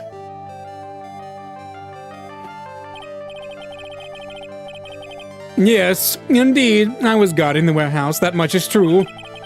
But I can tell you for certain that not a single person passed through that door. I'm not sure why, but this Atme guy is lying through his teeth. I know. I'll show him some proof. Detective Atme, I have here proof that someone went through that door last night. Is it the statue? Oh wait, no, it's the camera data. Duh. There was a security camera set up at the scene of the crime. It should have automatically taken a photo of anyone that went through that door. Precisely! I hope you don't mind, but we've already gotten our hands on the camera data. As you can see, the camera went off exactly once last night. What? But my monocle didn't catch anything in its flash. It must be some kind of computer malfunction. It must be.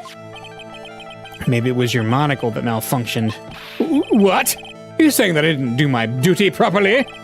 Detective Atme, you must have seen the thief last night. The question is, why are you trying to hide it? If he's hiding it, there must be some reason. Some reason that he desperately wants to keep hidden. And I've got just a piece of evidence that should prove it. Okay, let's suppose you didn't manage to see Mask to Mask. In that case, the reason you didn't at that time was because you were...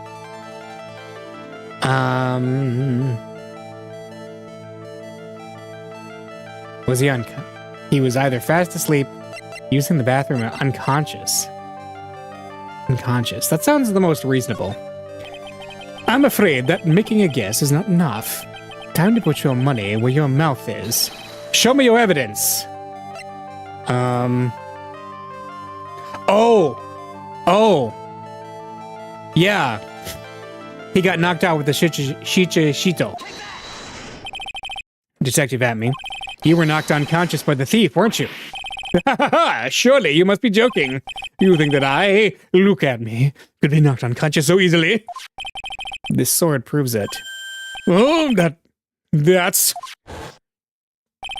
Before the theft, this sword was in the hand of the statue of Amy Faye. Furthermore, at that time, it was not bent. Yeah. There's only one explanation. You were struck on the head and knocked unconscious by this sword. Well, Detective, how about it? I'm impressed. You truly are an ace attorney.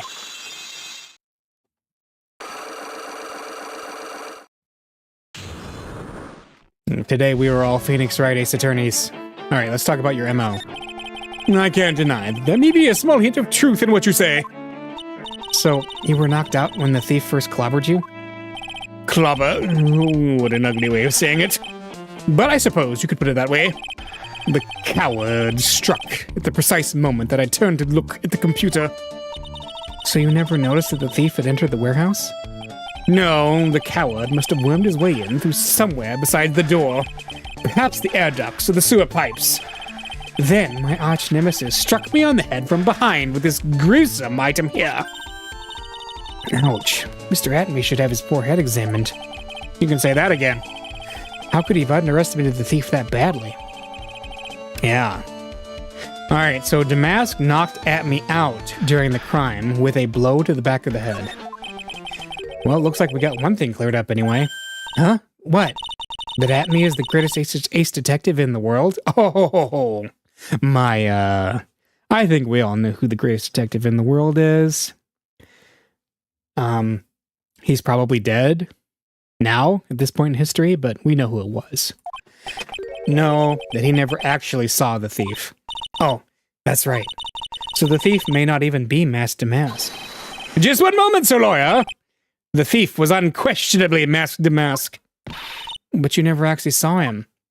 Perhaps so, but I installed a security camera for just such a contingency. Oh. Last night, the camera went off exactly once. Behold! This is a photo of the dastardly thief, taken by the security camera. That's him. Masked Damask.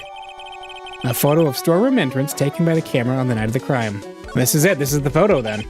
The thief can be none other than the arch-criminal, Masked Damask. After all, he has a very good reason for committing such brazen crimes. What are you talking about? What's his reason? So, what did you mean by he had a very good reason? Exactly that. Mr. Delight had a very good reason to dress up and commit those crimes. Wait, Mr. Delight. There should be a green envelope somewhere in his room. You'll need to go and investigate. But how would you know about that? Have you forgotten? You're speaking to the finest ace detective ever to walk on the face of the earth. The most brilliant mind since, well, ever. Look at me. Well, I guess we better go take a look, just in case. All right. Masked Damask's hideout. So there's a great... Oh, I see it. I see it right there. Hey, Nick, remember what Detective Atme said? We just saw that, yes. A green envelope, huh? Looks like this is it. Okay, let's have a look.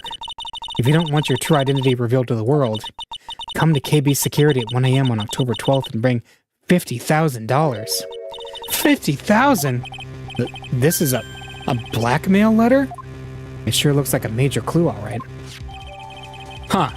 Written with a fountain pen found in Ron's room. Oh, someone's at the door. I'll be right back. It won't take but a second, I promise.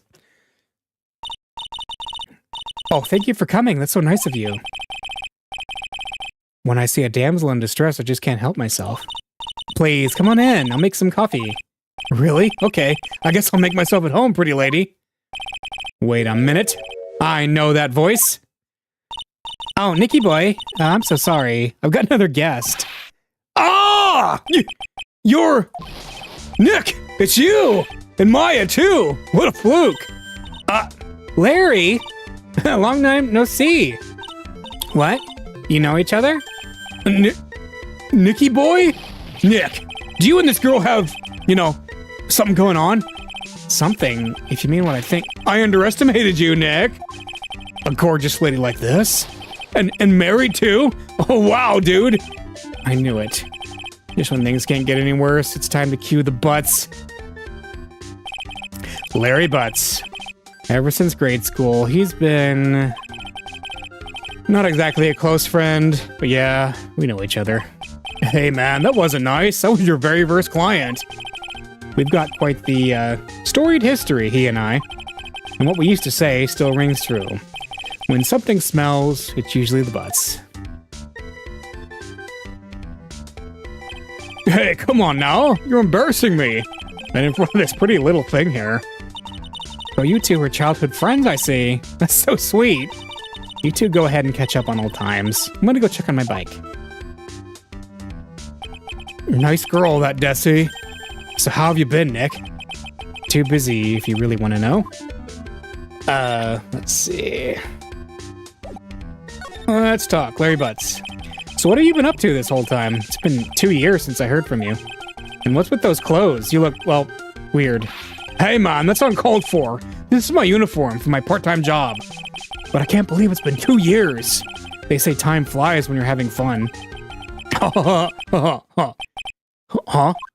What's wrong? Nick, I gotta tell you. Women. I don't trust them anymore. You got dumped again?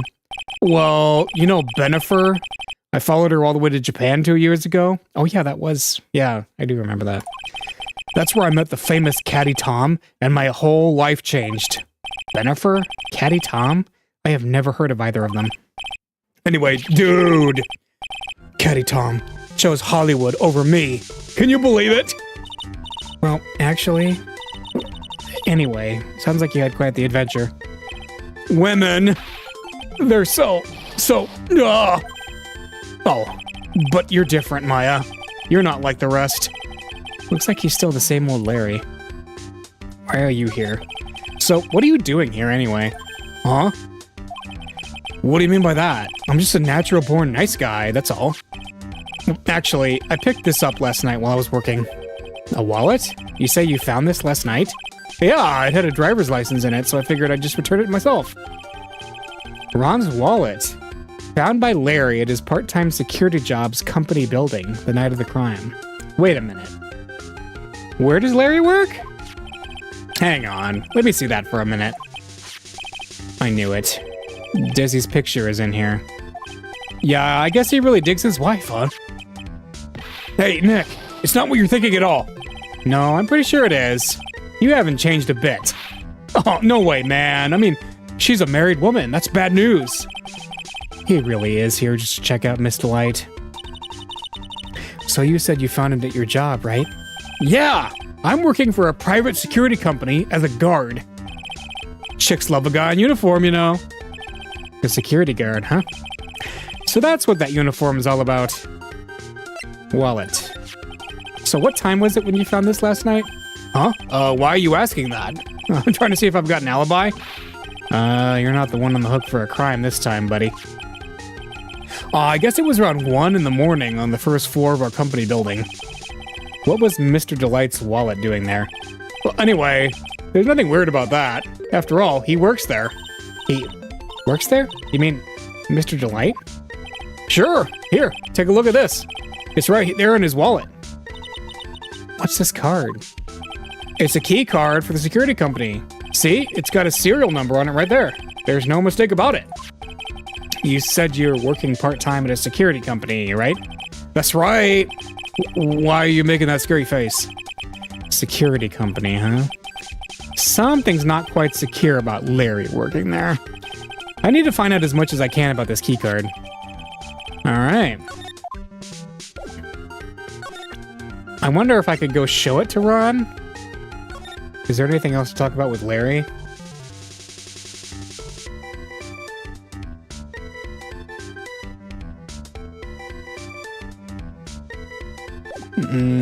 Let's see, can I go talk to Ron? No. Anything at me? Oh yeah, he did say to go look up that letter. Let's present that to him. I can't be more helpful. Evidence hog. What? No?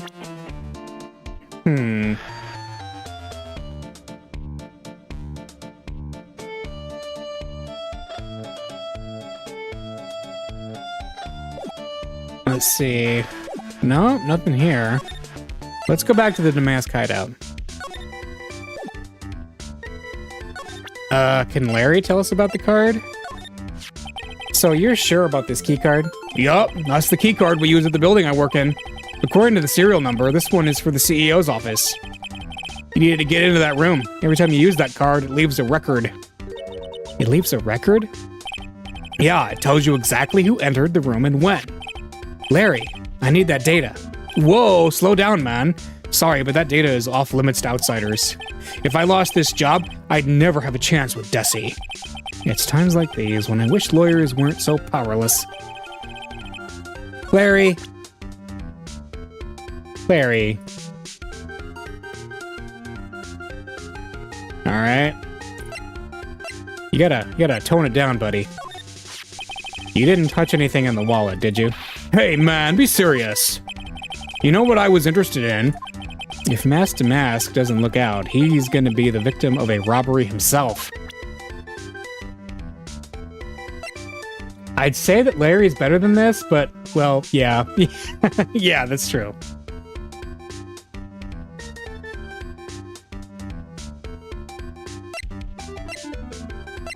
Okay. Anything else to talk about? Wait, Rhonda Light, tell me about him. Larry, what about this person? Beats me. What the? All of a sudden, he's got nothing to say?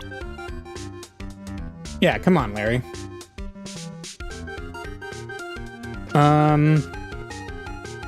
Let's see.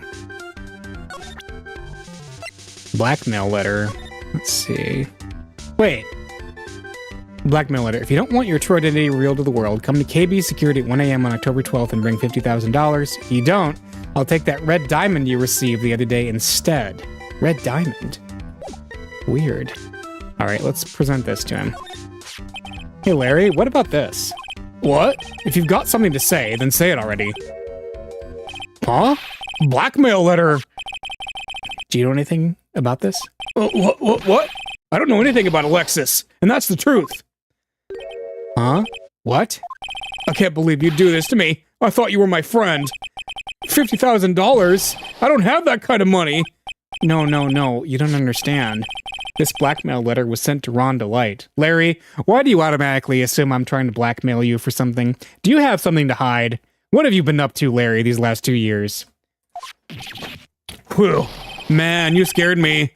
I almost had a heart attack, you idiot. Wait, I'm the idiot? Man, I was totally confused because it says KB Security right on the envelope. Yeah, so what? That's where I've got a part-time job, at KB Security. What? It sounds like I should really find out some more about this KB Security company. Okay. KB Security. KB Security, the company in the blackmail letter. You know about it? That's where I work, yeah. In fact, I'm on the job right now. Huh? So what are you doing here, then? Well, the boss is away right now, and you know what mice do when the cat's away. Yes. Anyway, how far is this company? Well, let me see. About 30 minutes by car, I guess. Well, if you fly down the road anyway. Well, this apartment building is pretty close to Lordly Taylor, right? And it would take roughly an hour to go here from KB Security and back. If Rhonda Light was at KB Security when the robbery occurred, then... Whoa! Then he couldn't have stolen the sacred urn. Hey Nick, your phone! Hello? Is this the Wright residence? Pearls, where are you? I thought I'd go to Lordly Taylor to try to find some more clues, but I'm afraid I've gotten lost. What? Give me that phone, Nick. Pearly, where are you right now? I was walking along and I found myself in front of that person's office. That person? Who? That person who doesn't act his age and always says Zvari when he's excited. Oh, Luke Abney, the ace detective. Okay, stay right there. We're gonna come get you. All right, I'm a little scared. All right, let's go, Maya. Oh, wait a second, Nick. What? That phone call just now. Sounded like some real cutie. Another one of your, special friends? Say goodbye to Miss Delight for me, would you, Larry? Larry!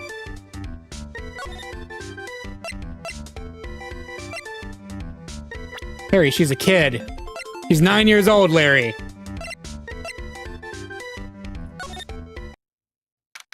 Get out of here. What happened to you, man? All right, October 12th, Abney Detective Agency. Mr. Nick, Mystic Maya. Also, that does, prompt the question why they let a 9-year-old girl just wander off by herself in, presumably, California, Los Angeles. Pearly! I never thought I'd see the two of you again.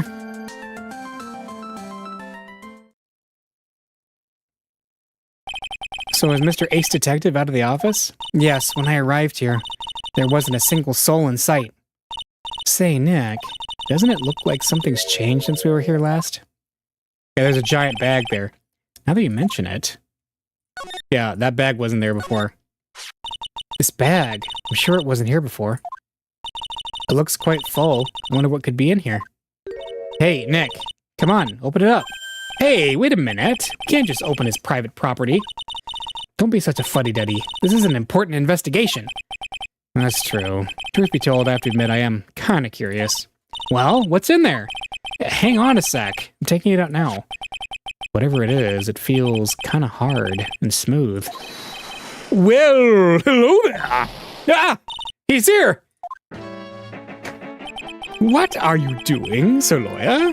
I'm shocked to see a servant of the court ignoring the law so flagrantly. I'm really sorry. Maya made me do it. Nick, I can't believe you. A gentleman never uses a lady as an excuse for his own poor behavior. The real question is, can you afford to waste time lollygagging about here? What do you mean by that? Perhaps I should make myself more clear. Tomorrow's trial, Zvari, shall we say, the figurative Sir William will be dropping his panties before lunchtime. Wow, Nick. Sounds like it's going to be really exciting. What the... What? Tomorrow's trial. What's going to happen at the trial tomorrow that's so dramatic? Do you know what your biggest mistake so far has been, so lawyer? It was becoming a lawyer in the first place. That certainly does sound like a big mistake, Mr. Nick. Tomorrow will be a day to remember. I, Luke Atney, will take the stand. And then, Zvari, my testimony will prove to be the undoing of the lot of you. Yes, all of you. I will unmask you as the thief's co-conspirators. Conspirators? You're quick on the defensive, I see. However, it is not I that is your greatest enemy. And there is a far more dangerous threat that you will face during the trial. What are you talking about? Sir Lawyer, if you truly are who you say, I'm sure you've heard of him. His name is Godot. Godot? Godot. Who's this Godot person? It's not surprising that a spirit medium has not heard the name. Godot, the prosecutor whose equal cannot be found in this country but in heaven. Godot, a legend or myth. Men put in a lifetime of hopes on the chance to simply meet him. Prosecutor Godot. But the best prosecutor in the country isn't Godot, it's Mr. Edgeworth. Isn't that right, Nick? Godot better be on time, I don't want to wait for him. You bet. It's no surprise that a spirit medium such as yourself would know nothing of this. But Ace Prosecutor Miles Edgeworth is currently traveling abroad. Huh? In fact, it was Mr. Edgeworth who acknowledged Godot as the best in this country. And you agree with that? Most certainly. In fact, if you could call him the Luke Atney of the prosecutor's office. Well, that's good to hear. The prosecution has a fighting chance tomorrow. Mr. Nick, is this Godot really that strong? I seem to remember hearing about someone like that. Not surprising. Some people spend their entire lives idly waiting for his appearance. Oh, there we go. We've referenced it, people. There we go. We've referenced it. Waiting for Godot. All right. Damascus identity. You have taken a step down the path of foolishness. To try to defend a career criminal who deserves nothing less than the death penalty. Hey! Last time I checked, no one knows for sure that Mr. Delight really is Mask to Mask. My dear lady, times may change, but people sadly do not. Well, you will understand this when you're more mature. It looks like we're done investigating for the day. Sir Lawyer, the stage has been set, and all the pieces are finally in place. All that remains now is for the dance to begin. New prosecutor, an ace detective, and a thief. This will be one tough trial. To be continued. All right, we're going to save. And then I'm going to take a very quick break, and we will continue.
I'm back.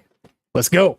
October 13th, 9:36 a.m., District Court, Defendant Lobby, number 4. Hey, Nick. What is it? Something wrong? Nah, but did you see all the people here? It's crazy. Oh, so check out the mask-to-mask glossy I bought. You bought this? Where? From the tents in front of the courthouse. They have all sorts of things for sale. You know I'm a sucker for this kind of stuff. Publicity photo, okay? Come on, I'm guilty! Throw the book at me! Who's screaming like that? Oh, Mr. Wright, you made it! Yeah, I did. But it doesn't look like things are gonna get any less ugly for you. Because I did it! I'm the criminal! Me! He said it again. I sent the calling card to Lordly Taylor. I admit it! But you don't have the sacred urn, right? Well, that's true, but it doesn't mean that I didn't commit the crime. Normally, when I say of course you didn't, I'm being sarcastic, but you... Yikes. Anyway, I admit that I'm guilty, so make sure they give me a guilty verdict, please! Oh, there you are, Ronnie. Bonjour, sweetie. Oh, Desi, honey. Bonjour! Well, actually, I don't really know why I should be speaking French to you at a time like this. Leave it all to me, Ronnie. I swear I'll protect you. You see, actually, the thief is, me. Can I tell you something, Nicky boy? I can guarantee that my Ronnie is innocent. If he's declared guilty, I'll be ever so cross with you. So why are you smiling when you say it? Well, if you'll excuse me, I've got some errands I need to take care of. I'm counting on you, Nicky boy. Good luck. She's just gonna leave him here? Okay. To be honest, I really don't know whether Ron is mask to mask or not. But there's only one thing I am sure of. He doesn't have the sacred urn right now. Mr. Delight, it's time for you to enter the courtroom. For the time being, I guess I'll have to trust Desiree. October 13th, 10 a.m. District Court, courtroom number 6. Court is now in session for the trial of Mr. Ron Delight. The defense is ready, Your Honor. What about the prosecution? Are you prepared to... What a stupid question. What did you say? Fine.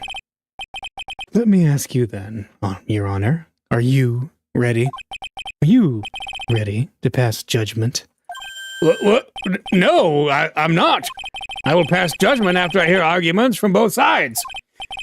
Well, if you're not ready yourself, you shouldn't expect others to be. That's a rule to live by. Who are you? I am Godot, legendary prosecutor. I've never lost a case. He's the one that Detective Atme was talking about. Yes, your reputation precedes you. What kind of cases have you dealt with so far? None. What did you say? I've never prosecuted a case before. Never? But you said you've never lost before. Exactly. I've never lost. I've never won before either. Quite arrogant for a beginner, aren't you? Even the mightiest of redwoods begin their lives as mere saplings. Yes, but a mask? In a court of law?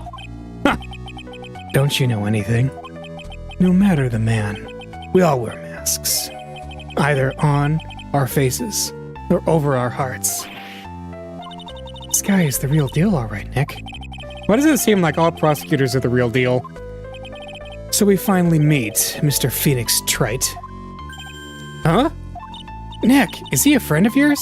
No. I don't have any friends that call me Trite. Just who is this masked man? I returned from the depths of hell to do battle with you. Well then, Prosecutor Gobo? It's not Gobo.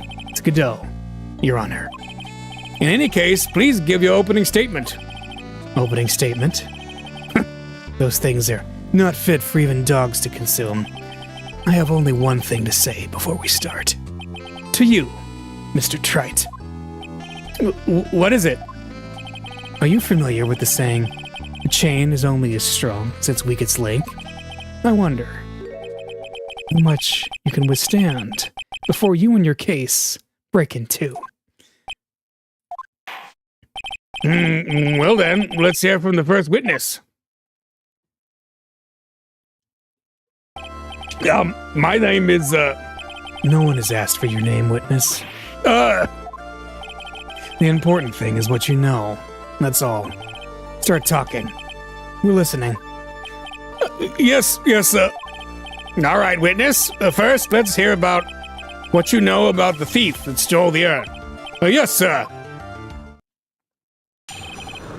Master Mask's crimes. Master Mask is a master thief that first started his crime spree 6 months ago. He's so confident that he sends his calling card before he even commits the crime. This was his 5th heist, and as usual, he sent the card on to Lordly Taylor. His pattern is to always go after only the most precious art pieces. That's why we're sure it was Master Mask, sir. It fits his MO to a T. So then the actual identity of this Master Mask is... Mr. Godot, what are you...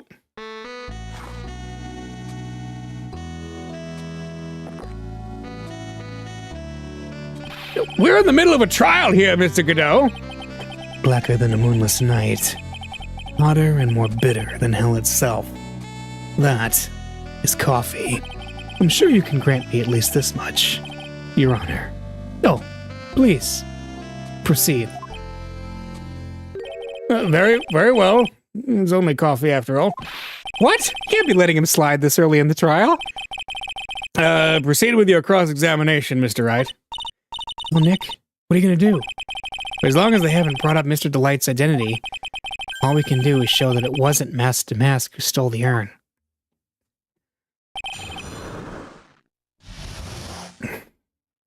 Master Mask's crimes.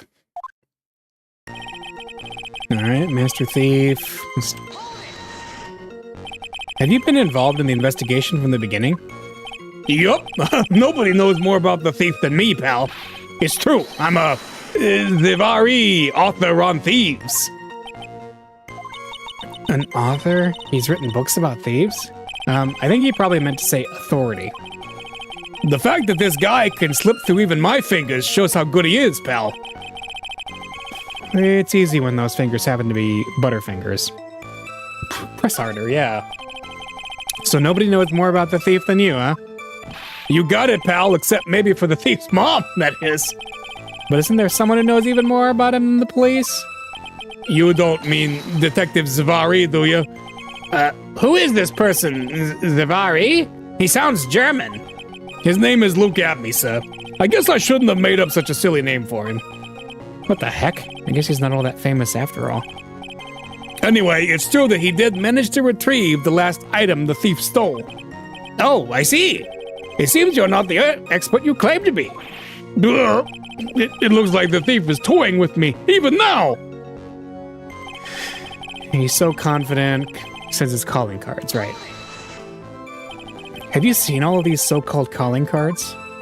Of course I have. Except the person in charge of the treasure exhibit never brought their card to the police. So I didn't see this one until after the crime occurred. That's because Detective Atme stopped Miss Andrews from taking it to the police. Was the calling card that Lordly Taylor received authentic? Well, all the cards have one common identifying feature, but we're not releasing that information to the general public. But you're absolutely certain that this card is real? Gumshoe can't say it out loud, but I bet he's talking about Master Mask's emblem. Alright, his 5th heist. Sent a card to Lordly Taylor, right. His 5th heist, and your 5th screw-up, huh? Objection, pal! That ain't fair.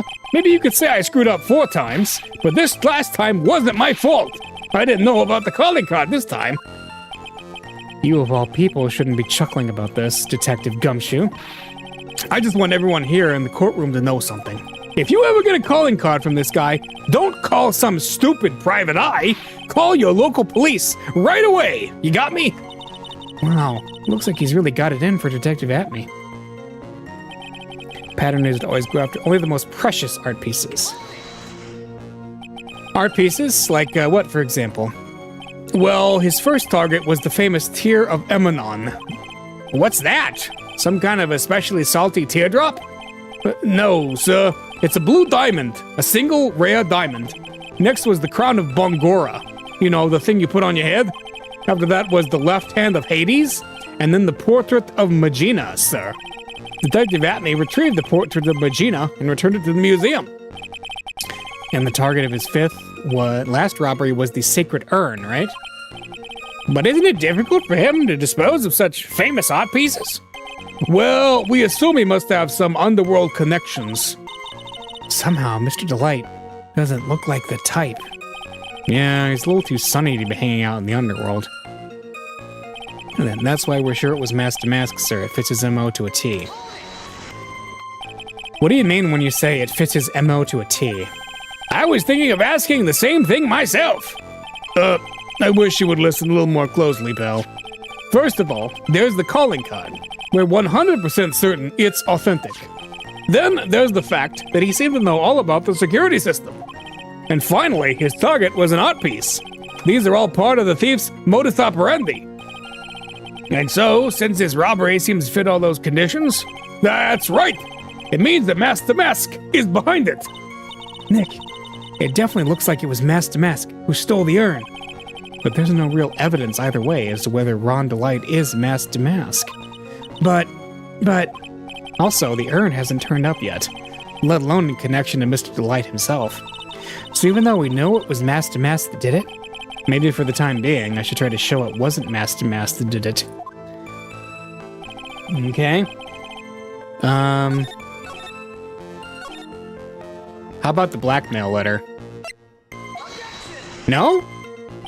Your Honor, what do you think about this? Oh, it contradicts? It doesn't?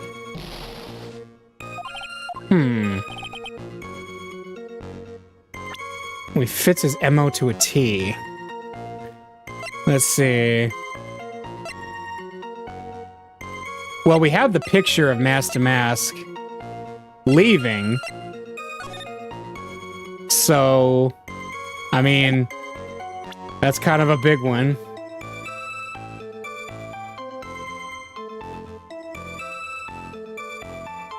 Let me think. Let me look at his other statements.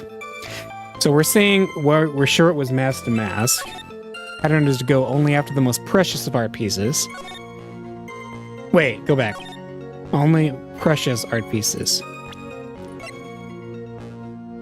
The sacred urn supposedly prices has no monetary value. Ah, let's try this. Yeah. Can I ask you a little something, Detective Gumshoe? Just hearing the little in that question is making me nervous. You said that he always goes after the most precious art pieces, right? That's right, pal. But there's one problem. That's not what he did in this case. The supposedly priceless urn doesn't exactly rise to the level of precious art. What do you mean? Nick, how can you say such a terrible thing? No, I meant from a financial point of view. I mean, it wouldn't fetch a good price.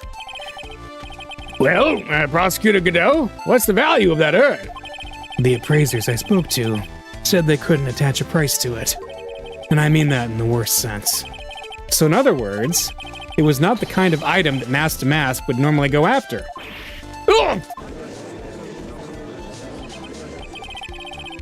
If I understand you correctly, Mr. Wright, you're saying that the theft of the sacred urn was not the work of Mask to Mask? Yes, that's what I'm saying. Actually, all I did was point out the contradiction. The argument made itself, but... Well, first of all, we need to get this issue cleared up.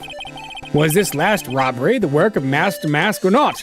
What do you have to say about this, Mr. Godot?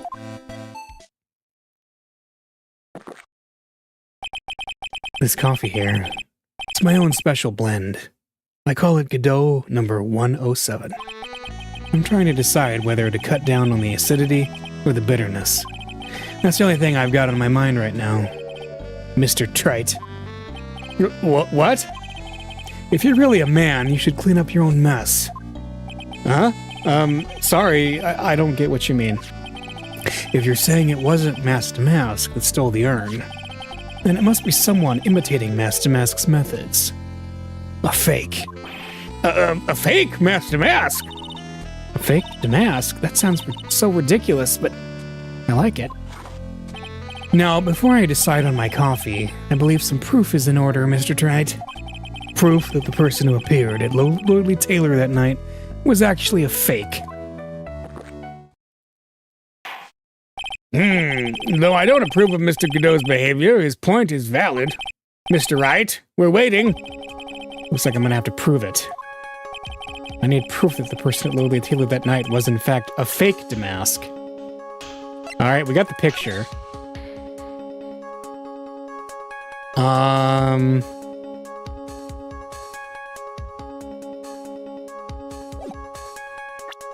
Wait a minute.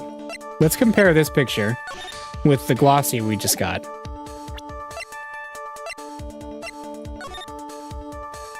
Okay, let's see.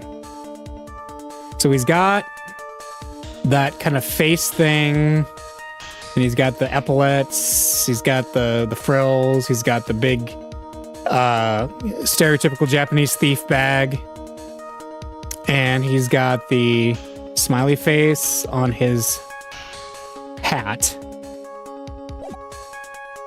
Let's see. He doesn't have the big smiley face thing. Yep. There we go. The proof is right here. This looks like a photo taken by a security camera. But if you look closely, you'll notice something peculiar about it. Well then, why don't you go ahead and show us what it is? Go on. Use this pointer and show us just what about this picture is so peculiar. Right there. It's right here, of course. You mean Master Mask? I have here a piece of reference I would like the court to take a look at. Isn't that the publicity photo I bought this morning? The problem I have with the security camera photo is the brooch on Mr. Damask's chest. A breach? Here? Bailiff, get my steed. We need to retreat at once. A brooch, Your Honor. Sort of clasp for holding on one's cape on. A clasp? I see. But the Master Mask in the security photo... He has no brooch. That brooch is the same as the emblem on Damask's calling card and serves as his symbol. But the thief that broke into Lordly Taylor wasn't wearing a brooch. In other words, this Master Mask is a fake. I've been fooled again! Order! It's true! Undeniably true! Detective Gumshoe, how? How could you have overlooked this? I'm sorry, sir. I don't know how I... Hey now, if you're gonna have a pity party, invite me too. Mr. Godot, you deserve some blame in this too. How could you have overlooked such a large brooch? The brooch you're talking about. Do you mean this? That's Master Mask's brooch. Where did you find it? Well, I've always had a good nose for evidence. I got it at the crime scene. It was hidden in the shadow of a big female Buddha statue. Buddha statue? He must mean the Amy Faye statue. Why didn't you tell me about that, sir? I always put evidence away in my pocket.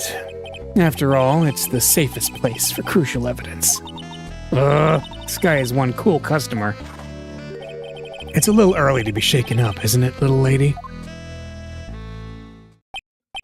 That friend of yours left pretty little hickeys on there, too. Hickeys? Figuratively speaking, of course. I'm referring to Mr. Ron Delight's fingerprints. What? What? The defendant's fingerprints are on the brooch? Order in the court! Mr. Godot, let's see that brooch. I've grown attached to my metallic girlfriend here. Take good care of her. It appears to have been torn off some clothing. There's a little bit of cloth left on the back. Obviously, there must have been a big struggle that night at the crime scene. Uh-oh. Phoenix, we have a problem. Yep. Huh. You mess with Godot, and you get burned. Ugh, he's been playing me like a violin. Well, Judge, I'm about ready to call my next witness. Oh, you done with me? But I haven't proved anything yet. You've proven your own incompetence. That's good enough. That doesn't sound good at all. Bailiff, bring the next witness into the courtroom. Finally time for the ace detective to make his appearance, huh?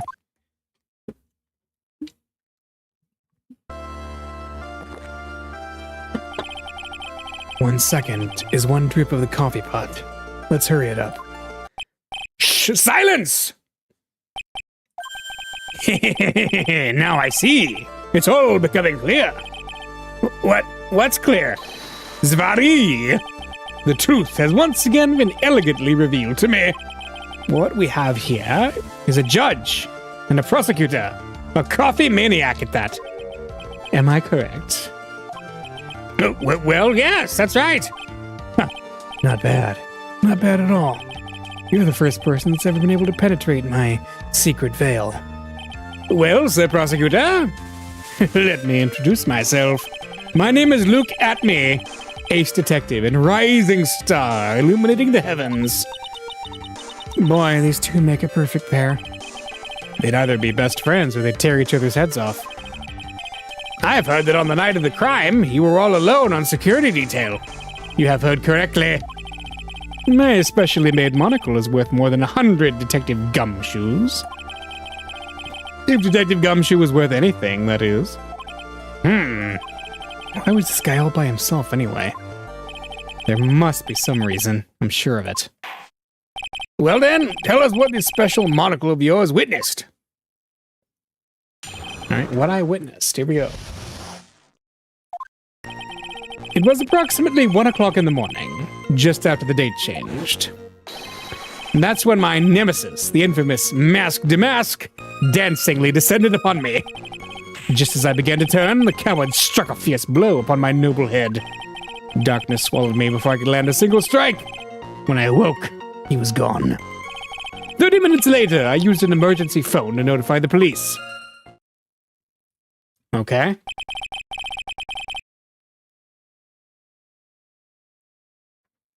So you didn't get a...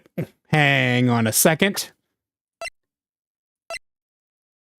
This would imply a struggle. So, if he supposedly got knocked out without seeing anything, how did this get torn off? But anyway, we'll get to that.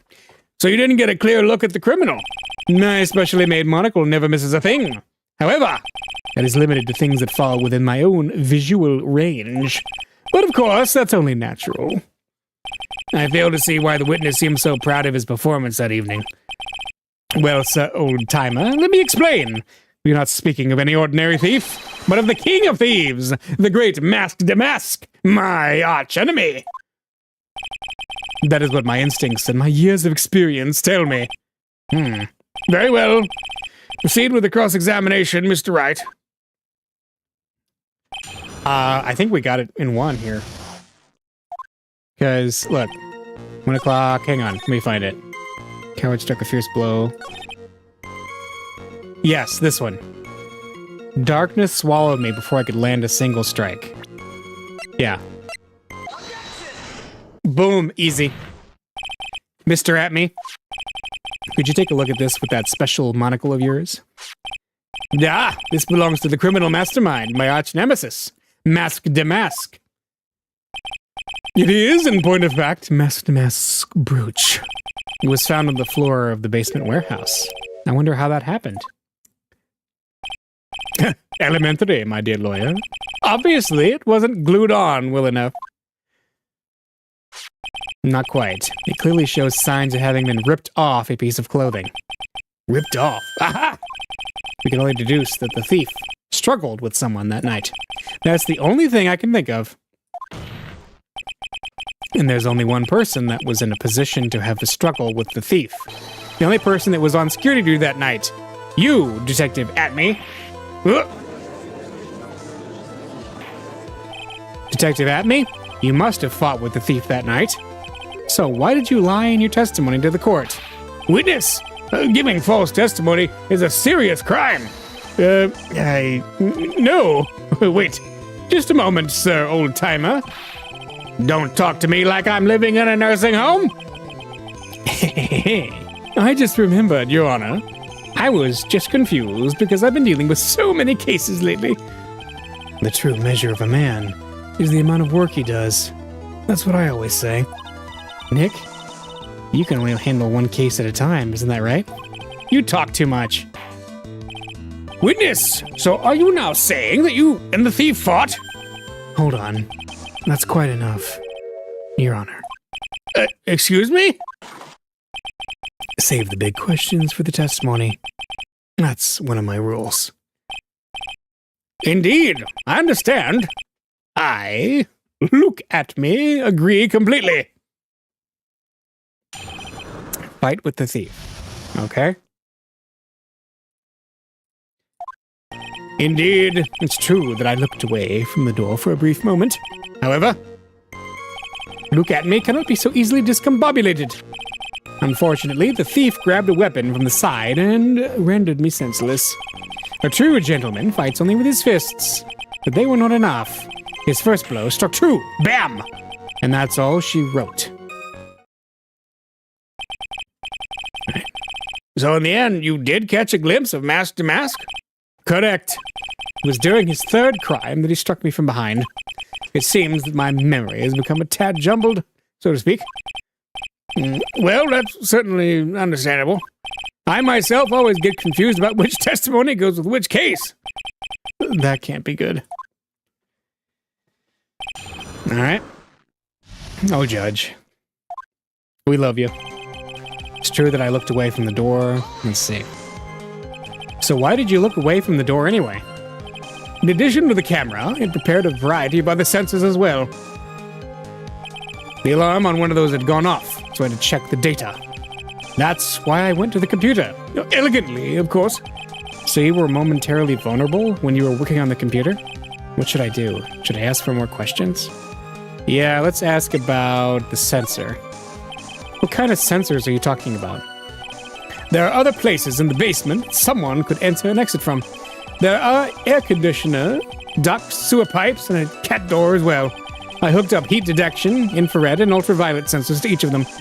That's a lot of hardware. Was it all yours? Lordly Taylor department store was kind enough to provide the monitoring hardware. Naturally, the security camera that took the photo belongs to them as well. In other words, he couldn't have rigged the equipment, huh?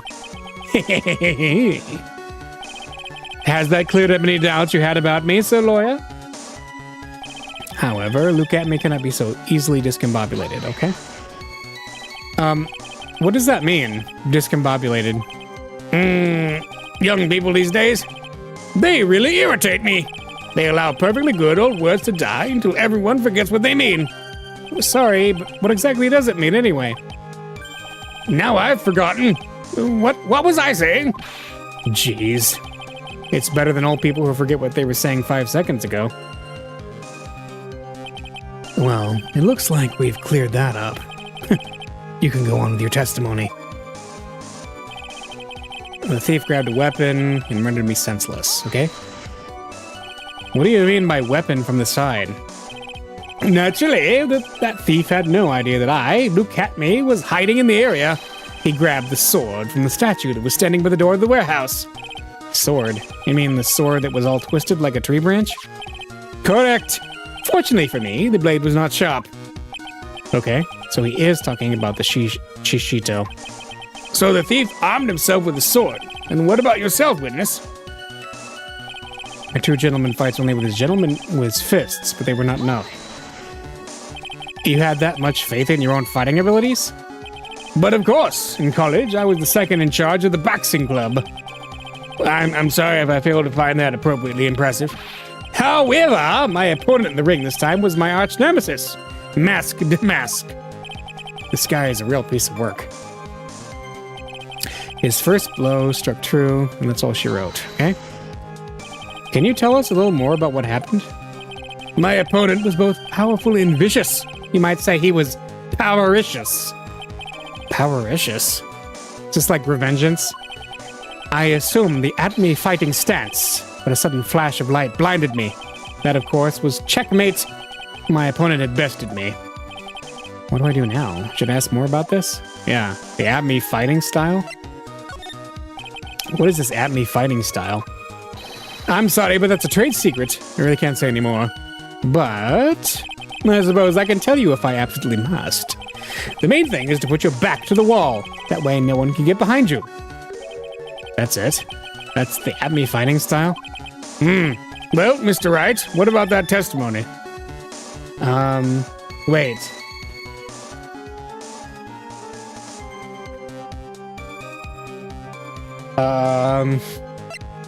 Hang on. His back was to the wall?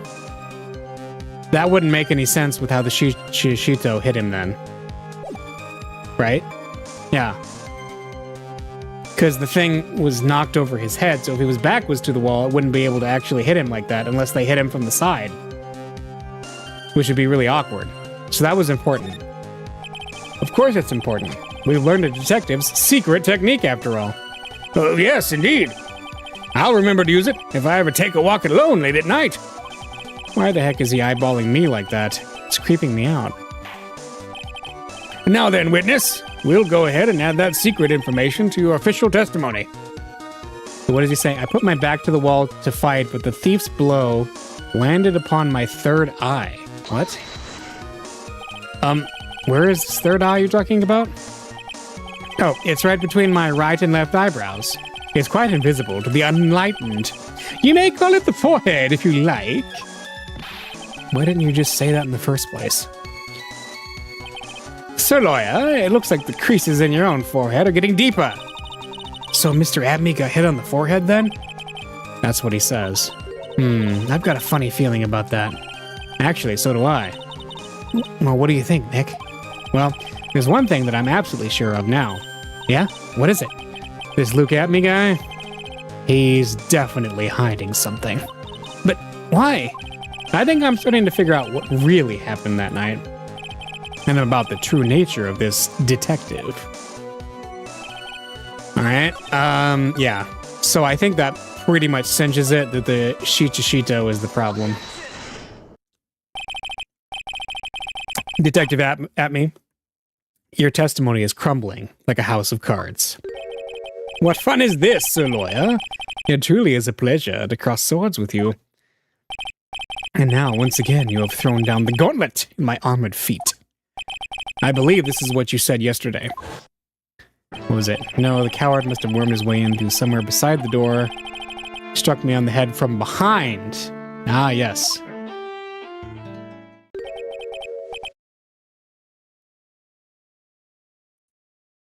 From behind, huh? But just now you testified that he struck you on the forehead. I hardly think you could forget where you were hit on the head. It seems I've made another mistake. Detective Atney, that's not the only strange part of your testimony. What do you mean by that? For example, the very fact that you hid the calling card from the police itself is strange. It's almost as if you were afraid they were going to help with security. Geniuses such as myself have always been misunderstood. How sad. That's wrong. To err is human. To forgive, divine. Humans aren't machines. They have souls, feelings. They live, they die, they love, they hate. And yes, they even make mistakes. Hey, hold on. It's not as pretty as that. Really? What is it like then? Huh? Always chase a riddle down to the end. That's one of my rules. This is it. This might just be my chance to turn things around. Mr. Wright, what exactly is it that you're asserting? Very well, Your Honor. The defense asserts that Mr. Abney is masked to mask. I was starting to wonder about that. I think he is. I think he is. The answer is simple. It's all clear to me now. Detective Luke Atmey's Trinity is actually Mask to Mask. Yeah. Order in the court. Mr. Wright, what is the meaning of this? There are too many unnatural parts to Mr. Atmey's story. He says he was hiding at the crime scenes, which is why no one ever saw him there. And then, in his last case, he manages to outperform Detective Gumshoe and the entire police force to miraculously retrieve the stolen treasure. That's because I analyzed the crime scene data and made an exquisitely elegant deduction. I picked up clues that the police overlooked in order to arrive at a... Oh, please. The explanation is far simpler than that, Detective Atmey. The truth is that you are, in fact, Mask to Mask. yeah. But, Mr. Wright, This photo, it clearly shows Mask to Mask. This security camera belongs to Lordly Taylor department store. He shouldn't have been able to manipulate it. he didn't need to manipulate it. He gained access to the warehouse under the pretense of providing security. Then he simply dressed up as the thief and stole the urn. So, the ace detective is actually an ace thief? Is this true, witness?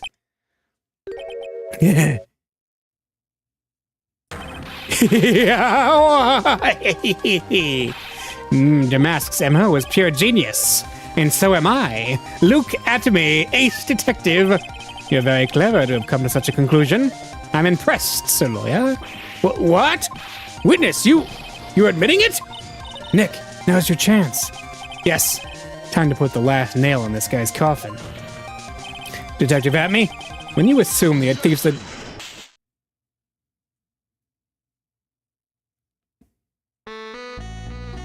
Ugh. Godot Blend number 102. My personal favorite. Mr. Godot? The ace detective is actually an ace thief. I smell a best-selling novel. There's only one problem. It simply isn't true.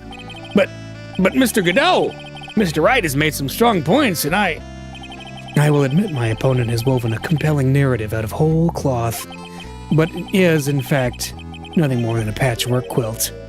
Mr. Trite, if this detective really is the thief, then show us the proof of your claim. How could he do that to the sacred coffee mug? Yes.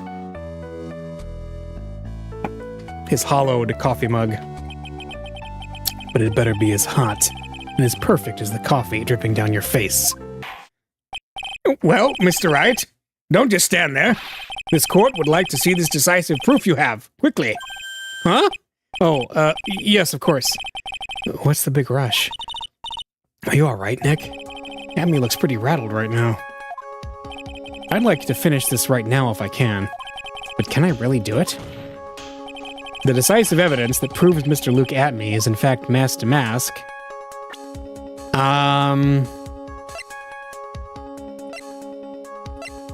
I don't really feel like we have any decisive evidence.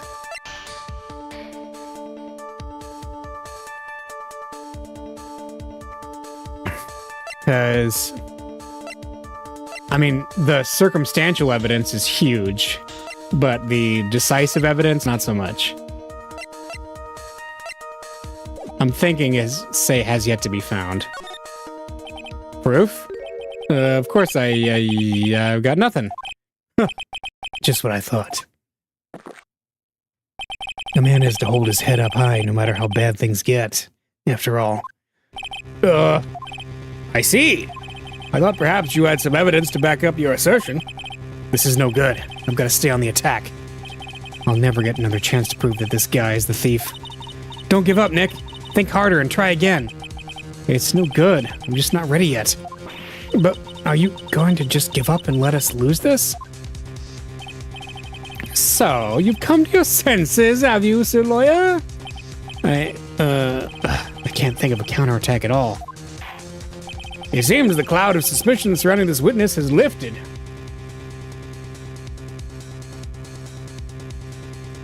Mr. Godot, if you have anything further to add, then... What? Who?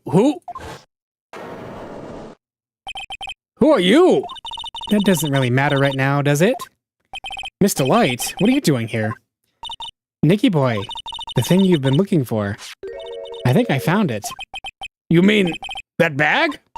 No, not the bag. What's in the bag? Well, The sacred urn. Nick, it's the urn, and it's also been put back together right.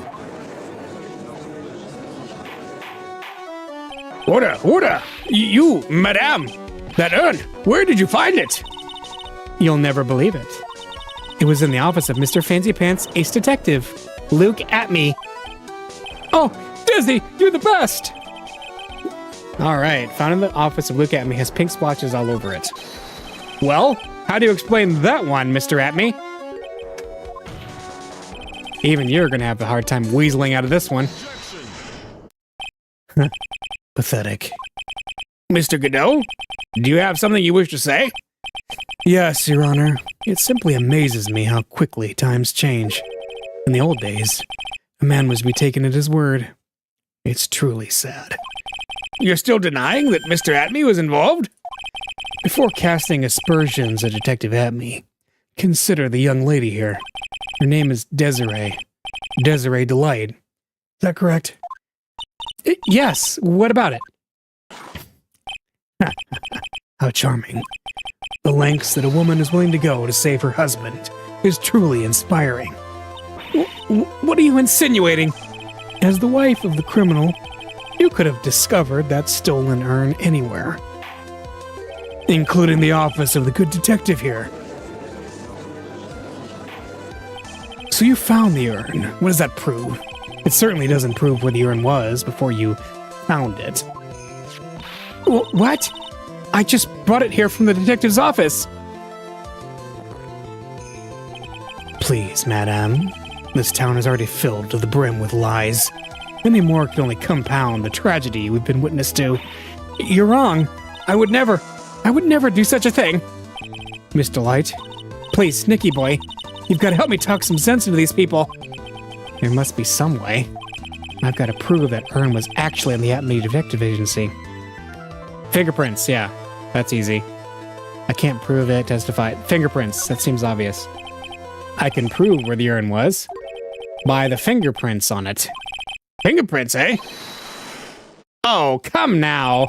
Now you're really making me laugh, Sir Lawyer. Fingerprints indeed.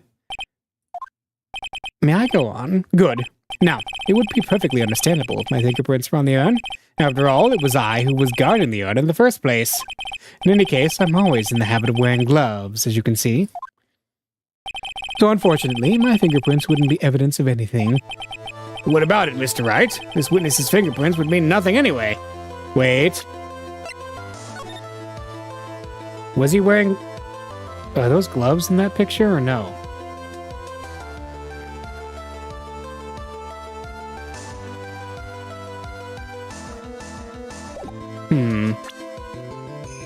I can't tell. The witness's fingerprints would mean nothing anyway. Nick, what are you going to do now? I've come too far to turn back now. Atme must have brought the urn back to his office yesterday. And there, I'm sure someone must have left their fingerprints on it. The defense proposes the fingerprints of this person should be on the urn. Oh! Oh! Nick's fingerprints.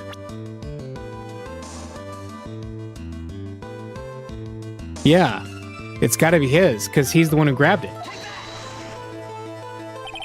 So what is all this fuss about fingerprints anyway? Mr. Atme, do you recall the events of yesterday? Yeah, because Nick grabbed it. Yeah. So it was his fingerprints, yeah. It's true that I didn't get a chance to look in the bag at that time, but I did touch what was inside. What? You touched it? And I remember it very well. It was smooth and hard. Well, that was just, Your Honor, I'd like the court to examine the fingerprints on that urn. If my fingerprints are on there, then it proves that the urn was in Detective Atme's office. Well, even if your fingerprints are on the urn, it still doesn't prove when they were put there, does it? Of course it does. What did you say? It's not what I say, but what Adrian Andrews, the person in charge of the exhibition, said. I polished it until it was just about glowing. I thought maybe I could make it look more valuable. Oh, yeah. So she buffed all the prints off. If she polished it that much, she must have removed any and all fingerprints on it.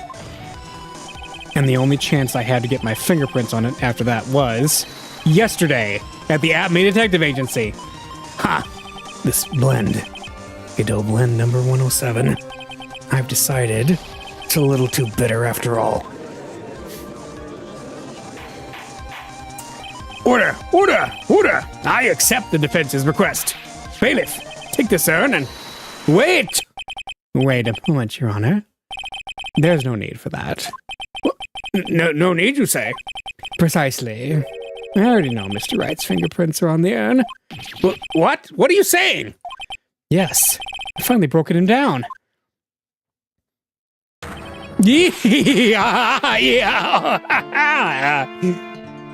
Take a good look, everyone. Unable to find a rival worthy of my genius, I was forced to create one by myself. Here I am, the tragic clown. This guy is nuttier than a fruitcake. You see, it was me all along. I am the one and only Mask Damask. Ha ha! I hope you all enjoyed my little performance.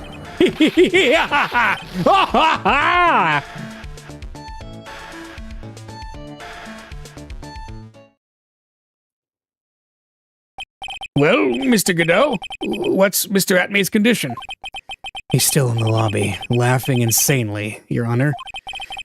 I wish I could enjoy the joke as much as he seems to be. Well, it looks like the matter's been settled. I came perilously close to besmirching the record of an innocent young man, besmirching him with the title of thief. Nick, you were right after all. Yeah, I guess Mr. Delight really wasn't the thief. The court finds the defendant, Mr. Ron Delight.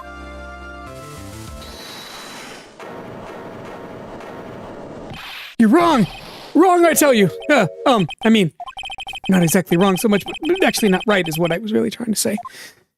Oh no, he's not. This can't be happening. The thief, the sneaky, obvious thief has been stealing all the treasures. It's me, it's him! I'm the one you want, I'm the thief, I tell you. So do it. Pronounce me guilty, please! I don't know what kind of kangaroo court you all think this is, but... The true identity of the thief has already been proven. Please hurry and pass... What are you talking about? I already confessed. I'm the thief, I tell you.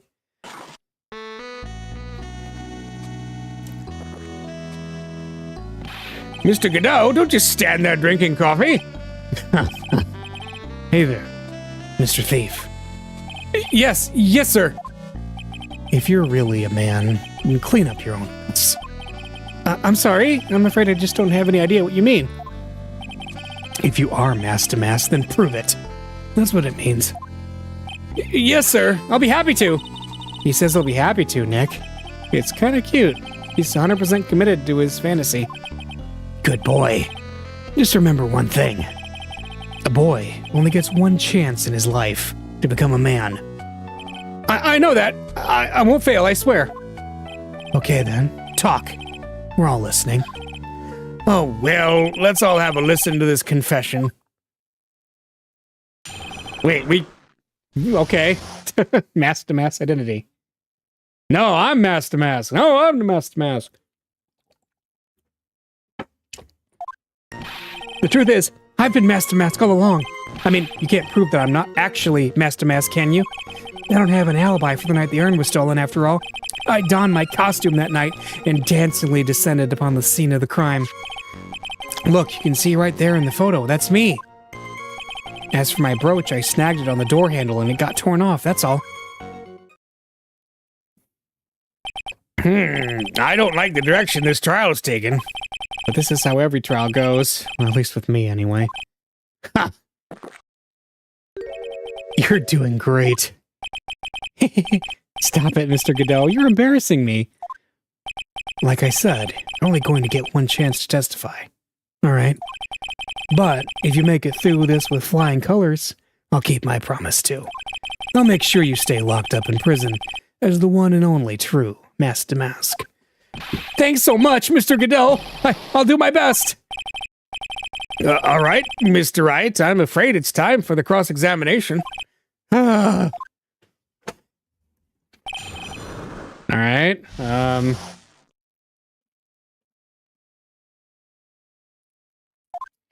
see. The truth is, I've been Master Mask all along. You may think you're the real Master Mask, but your wife thinks you're delusional. I haven't told Desi yet about my true identity. I mean, believe me, I've got my reasons. With the way your room is decked out, how could she not know about it? Even thieves have complicated family situations, I suppose. What should I do? Sounds like we're about to get sidetracked again. You can press harder, I guess. So why are you withholding the truth from your wife? Well, first of all, I don't think she'd believe me anyway. And second, if there's one thing that Desi absolutely detests, it's criminals. If that's the case, then why did you ever start thieving to begin with? Well, Desi's crazy about shopping. She's a real shopaholic. But she's the love of my life, Your Honor. I guess you could say I'm a Desi-aholic. So you do have a complicated family situation after all. All right, that's enough. Please continue with your testimony. I beg you. You can't prove that I'm not actually Master Mask, can you?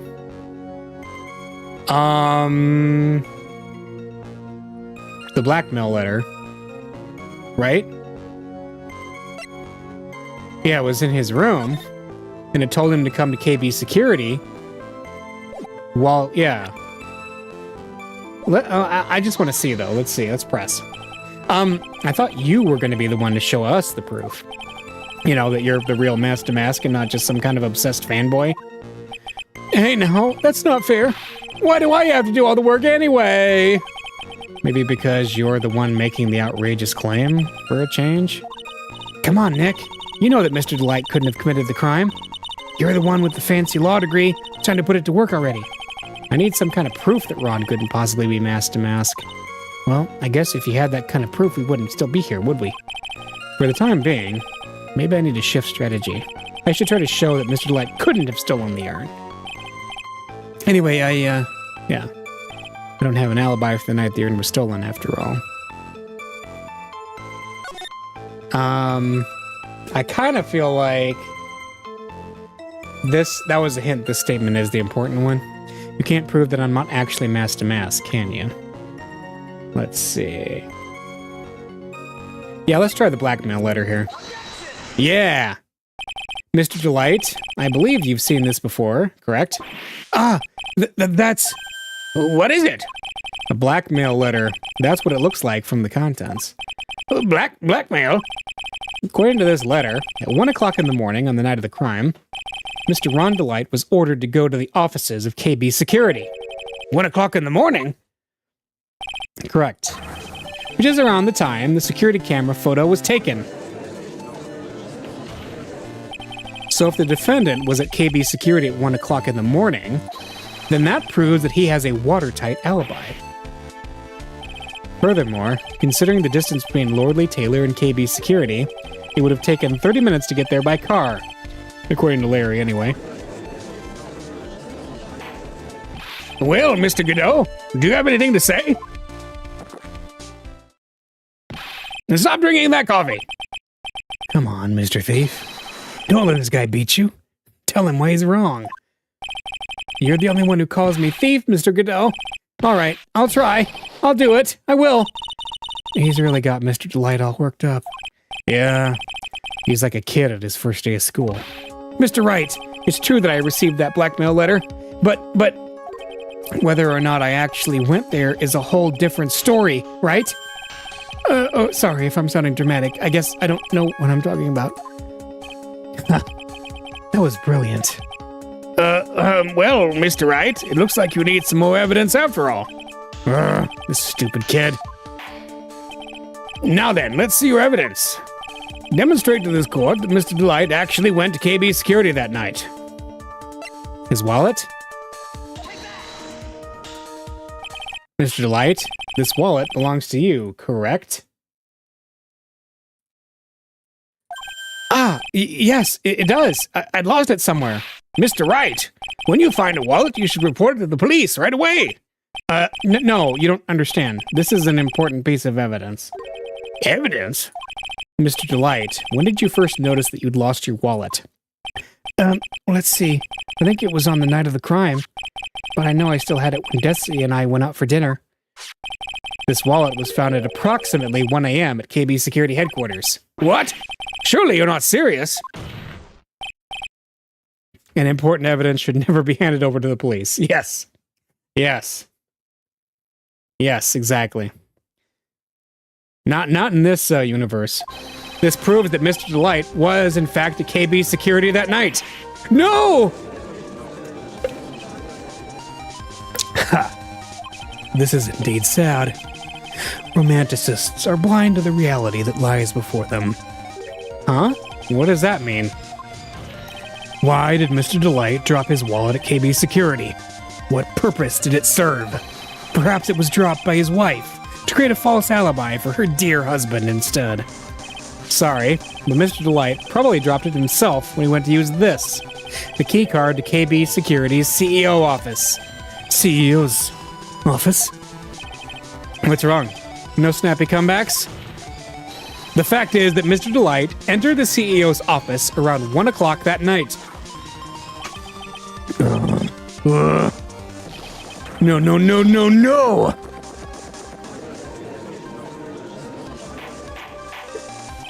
Order!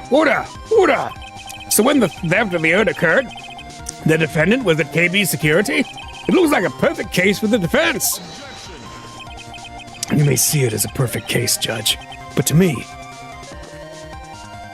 Well, let's just say that my Godoblin 107 impresses me a lot more. What are you trying to say? You say the thief was being blackmailed by the CEO of a security company, but did you actually investigate this CEO at all? Huh? Well, no, I guess not. Accusing a man of blackmail with no proof? I'm not sure what I think of that. Not sure what I think of that? At least I know what I think of you. Good point. I'm not sure what I think of it myself. You claim that the defendant entered the CEO's office, but you will need at least one witness to corroborate your claim, Mr. Wright. Nick, I think we're gonna have to go track down that CEO guy. No, we don't have to track down the CEO at all. What do you mean by that, Mr. Trite? There's someone else who could testify. This is the person who can testify that the keycard was used at 1 a.m. It was Larry. It's Larry! Who is this useless-looking young man? You don't remember him, Your Honor? Not exactly. But just looking at his picture makes the bile start to rise in my throat. Looks like he doesn't remember the case from 2 years ago. He probably blocked out that memory on purpose. Anyway, this man was working as a guard at KB Security that night. No. The question at hand is this key card. That's the key card they use in the building. Yep. You need it to get in. It tells you exactly who entered the room and when. Yep.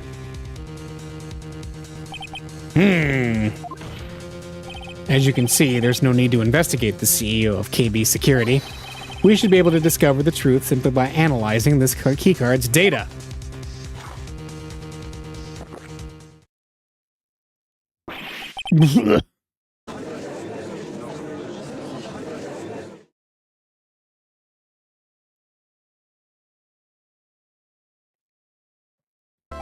Well, Mr. Godot?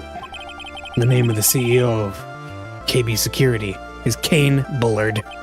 I was unable to contact him directly, but I got the keycard data. Here. So, what does it show? Each keycard has its own serial number, and they leave detailed records for their use. According to this data, this card was used at 1 a.m. on the morning of the crime. Alright. But that means it can't be Mr. Delight dressed as Mask to Mask in this photo. Ha!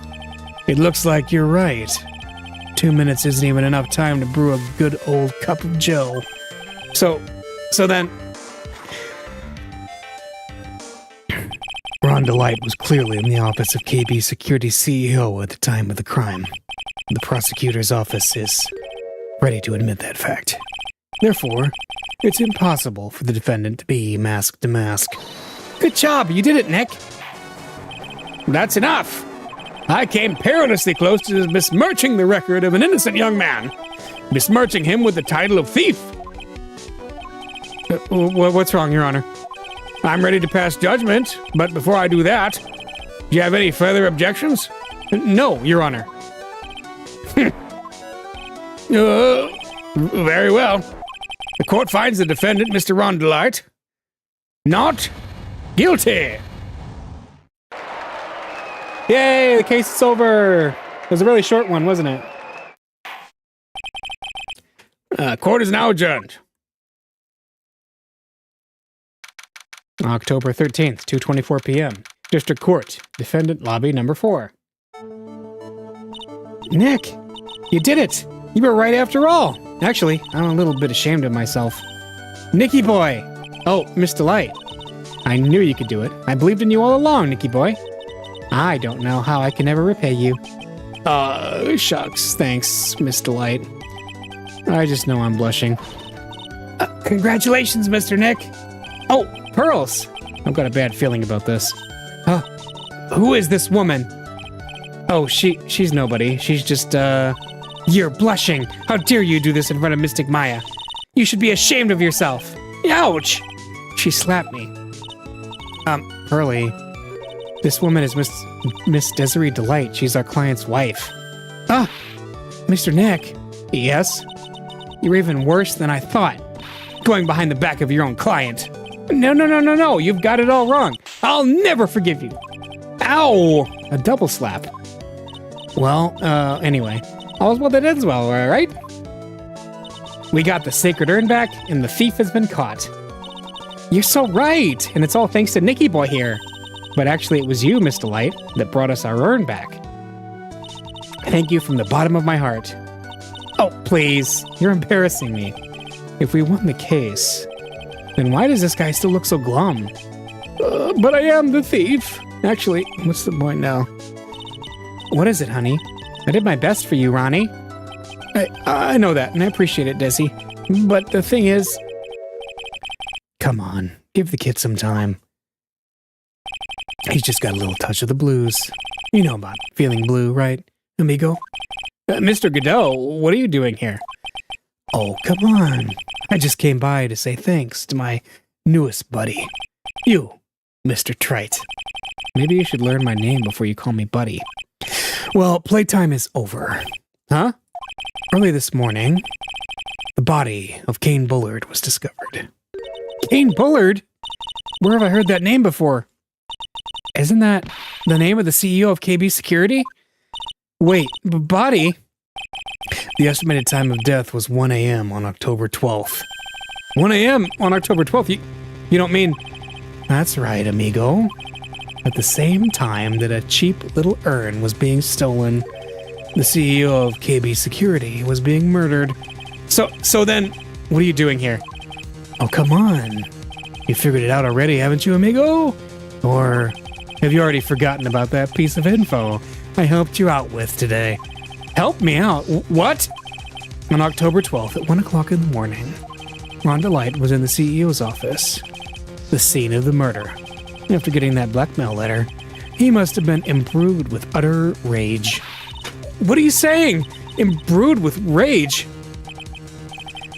Come on, don't tell me you didn't know. Ron Delight was once an employee of KB Security. He was a professional security guard. An employee of KB Security. It looks like the alibi that saved him from being convicted as a thief is going to be the noose that gets him hanged. Kind of a anti-alibi. No way! He can't be the thief because he was at the murder scene when the murder occurred. No, that's a lie. Can't be true. Oh, but I am a thief, I tell you. Ron Delight, you're going back to prison again. This time, the charge is much more serious. This time, you'll be tried for murder. What? This is impossible. I'm looking forward to another exciting showdown, Mr. Trite. You and I aren't through with each other yet. Surely you won't back down from a challenge. You've never been a coward. Mr. Nick, is there something personal between you two? I've returned from the depths of hell to do battle with you. At least let me have some fun while I'm here. This guy, who the heck is he? He may be quiet, but he's the most dangerous enemy I've ever faced. Well then, time to say goodbye to Mr. Dwight.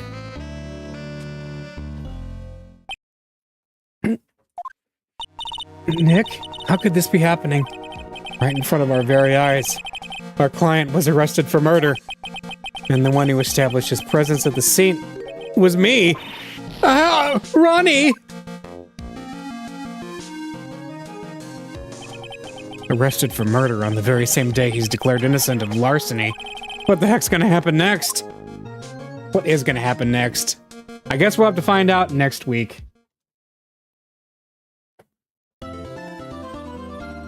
I will save, and then I will see you next time where we get to do battle with Godot once again.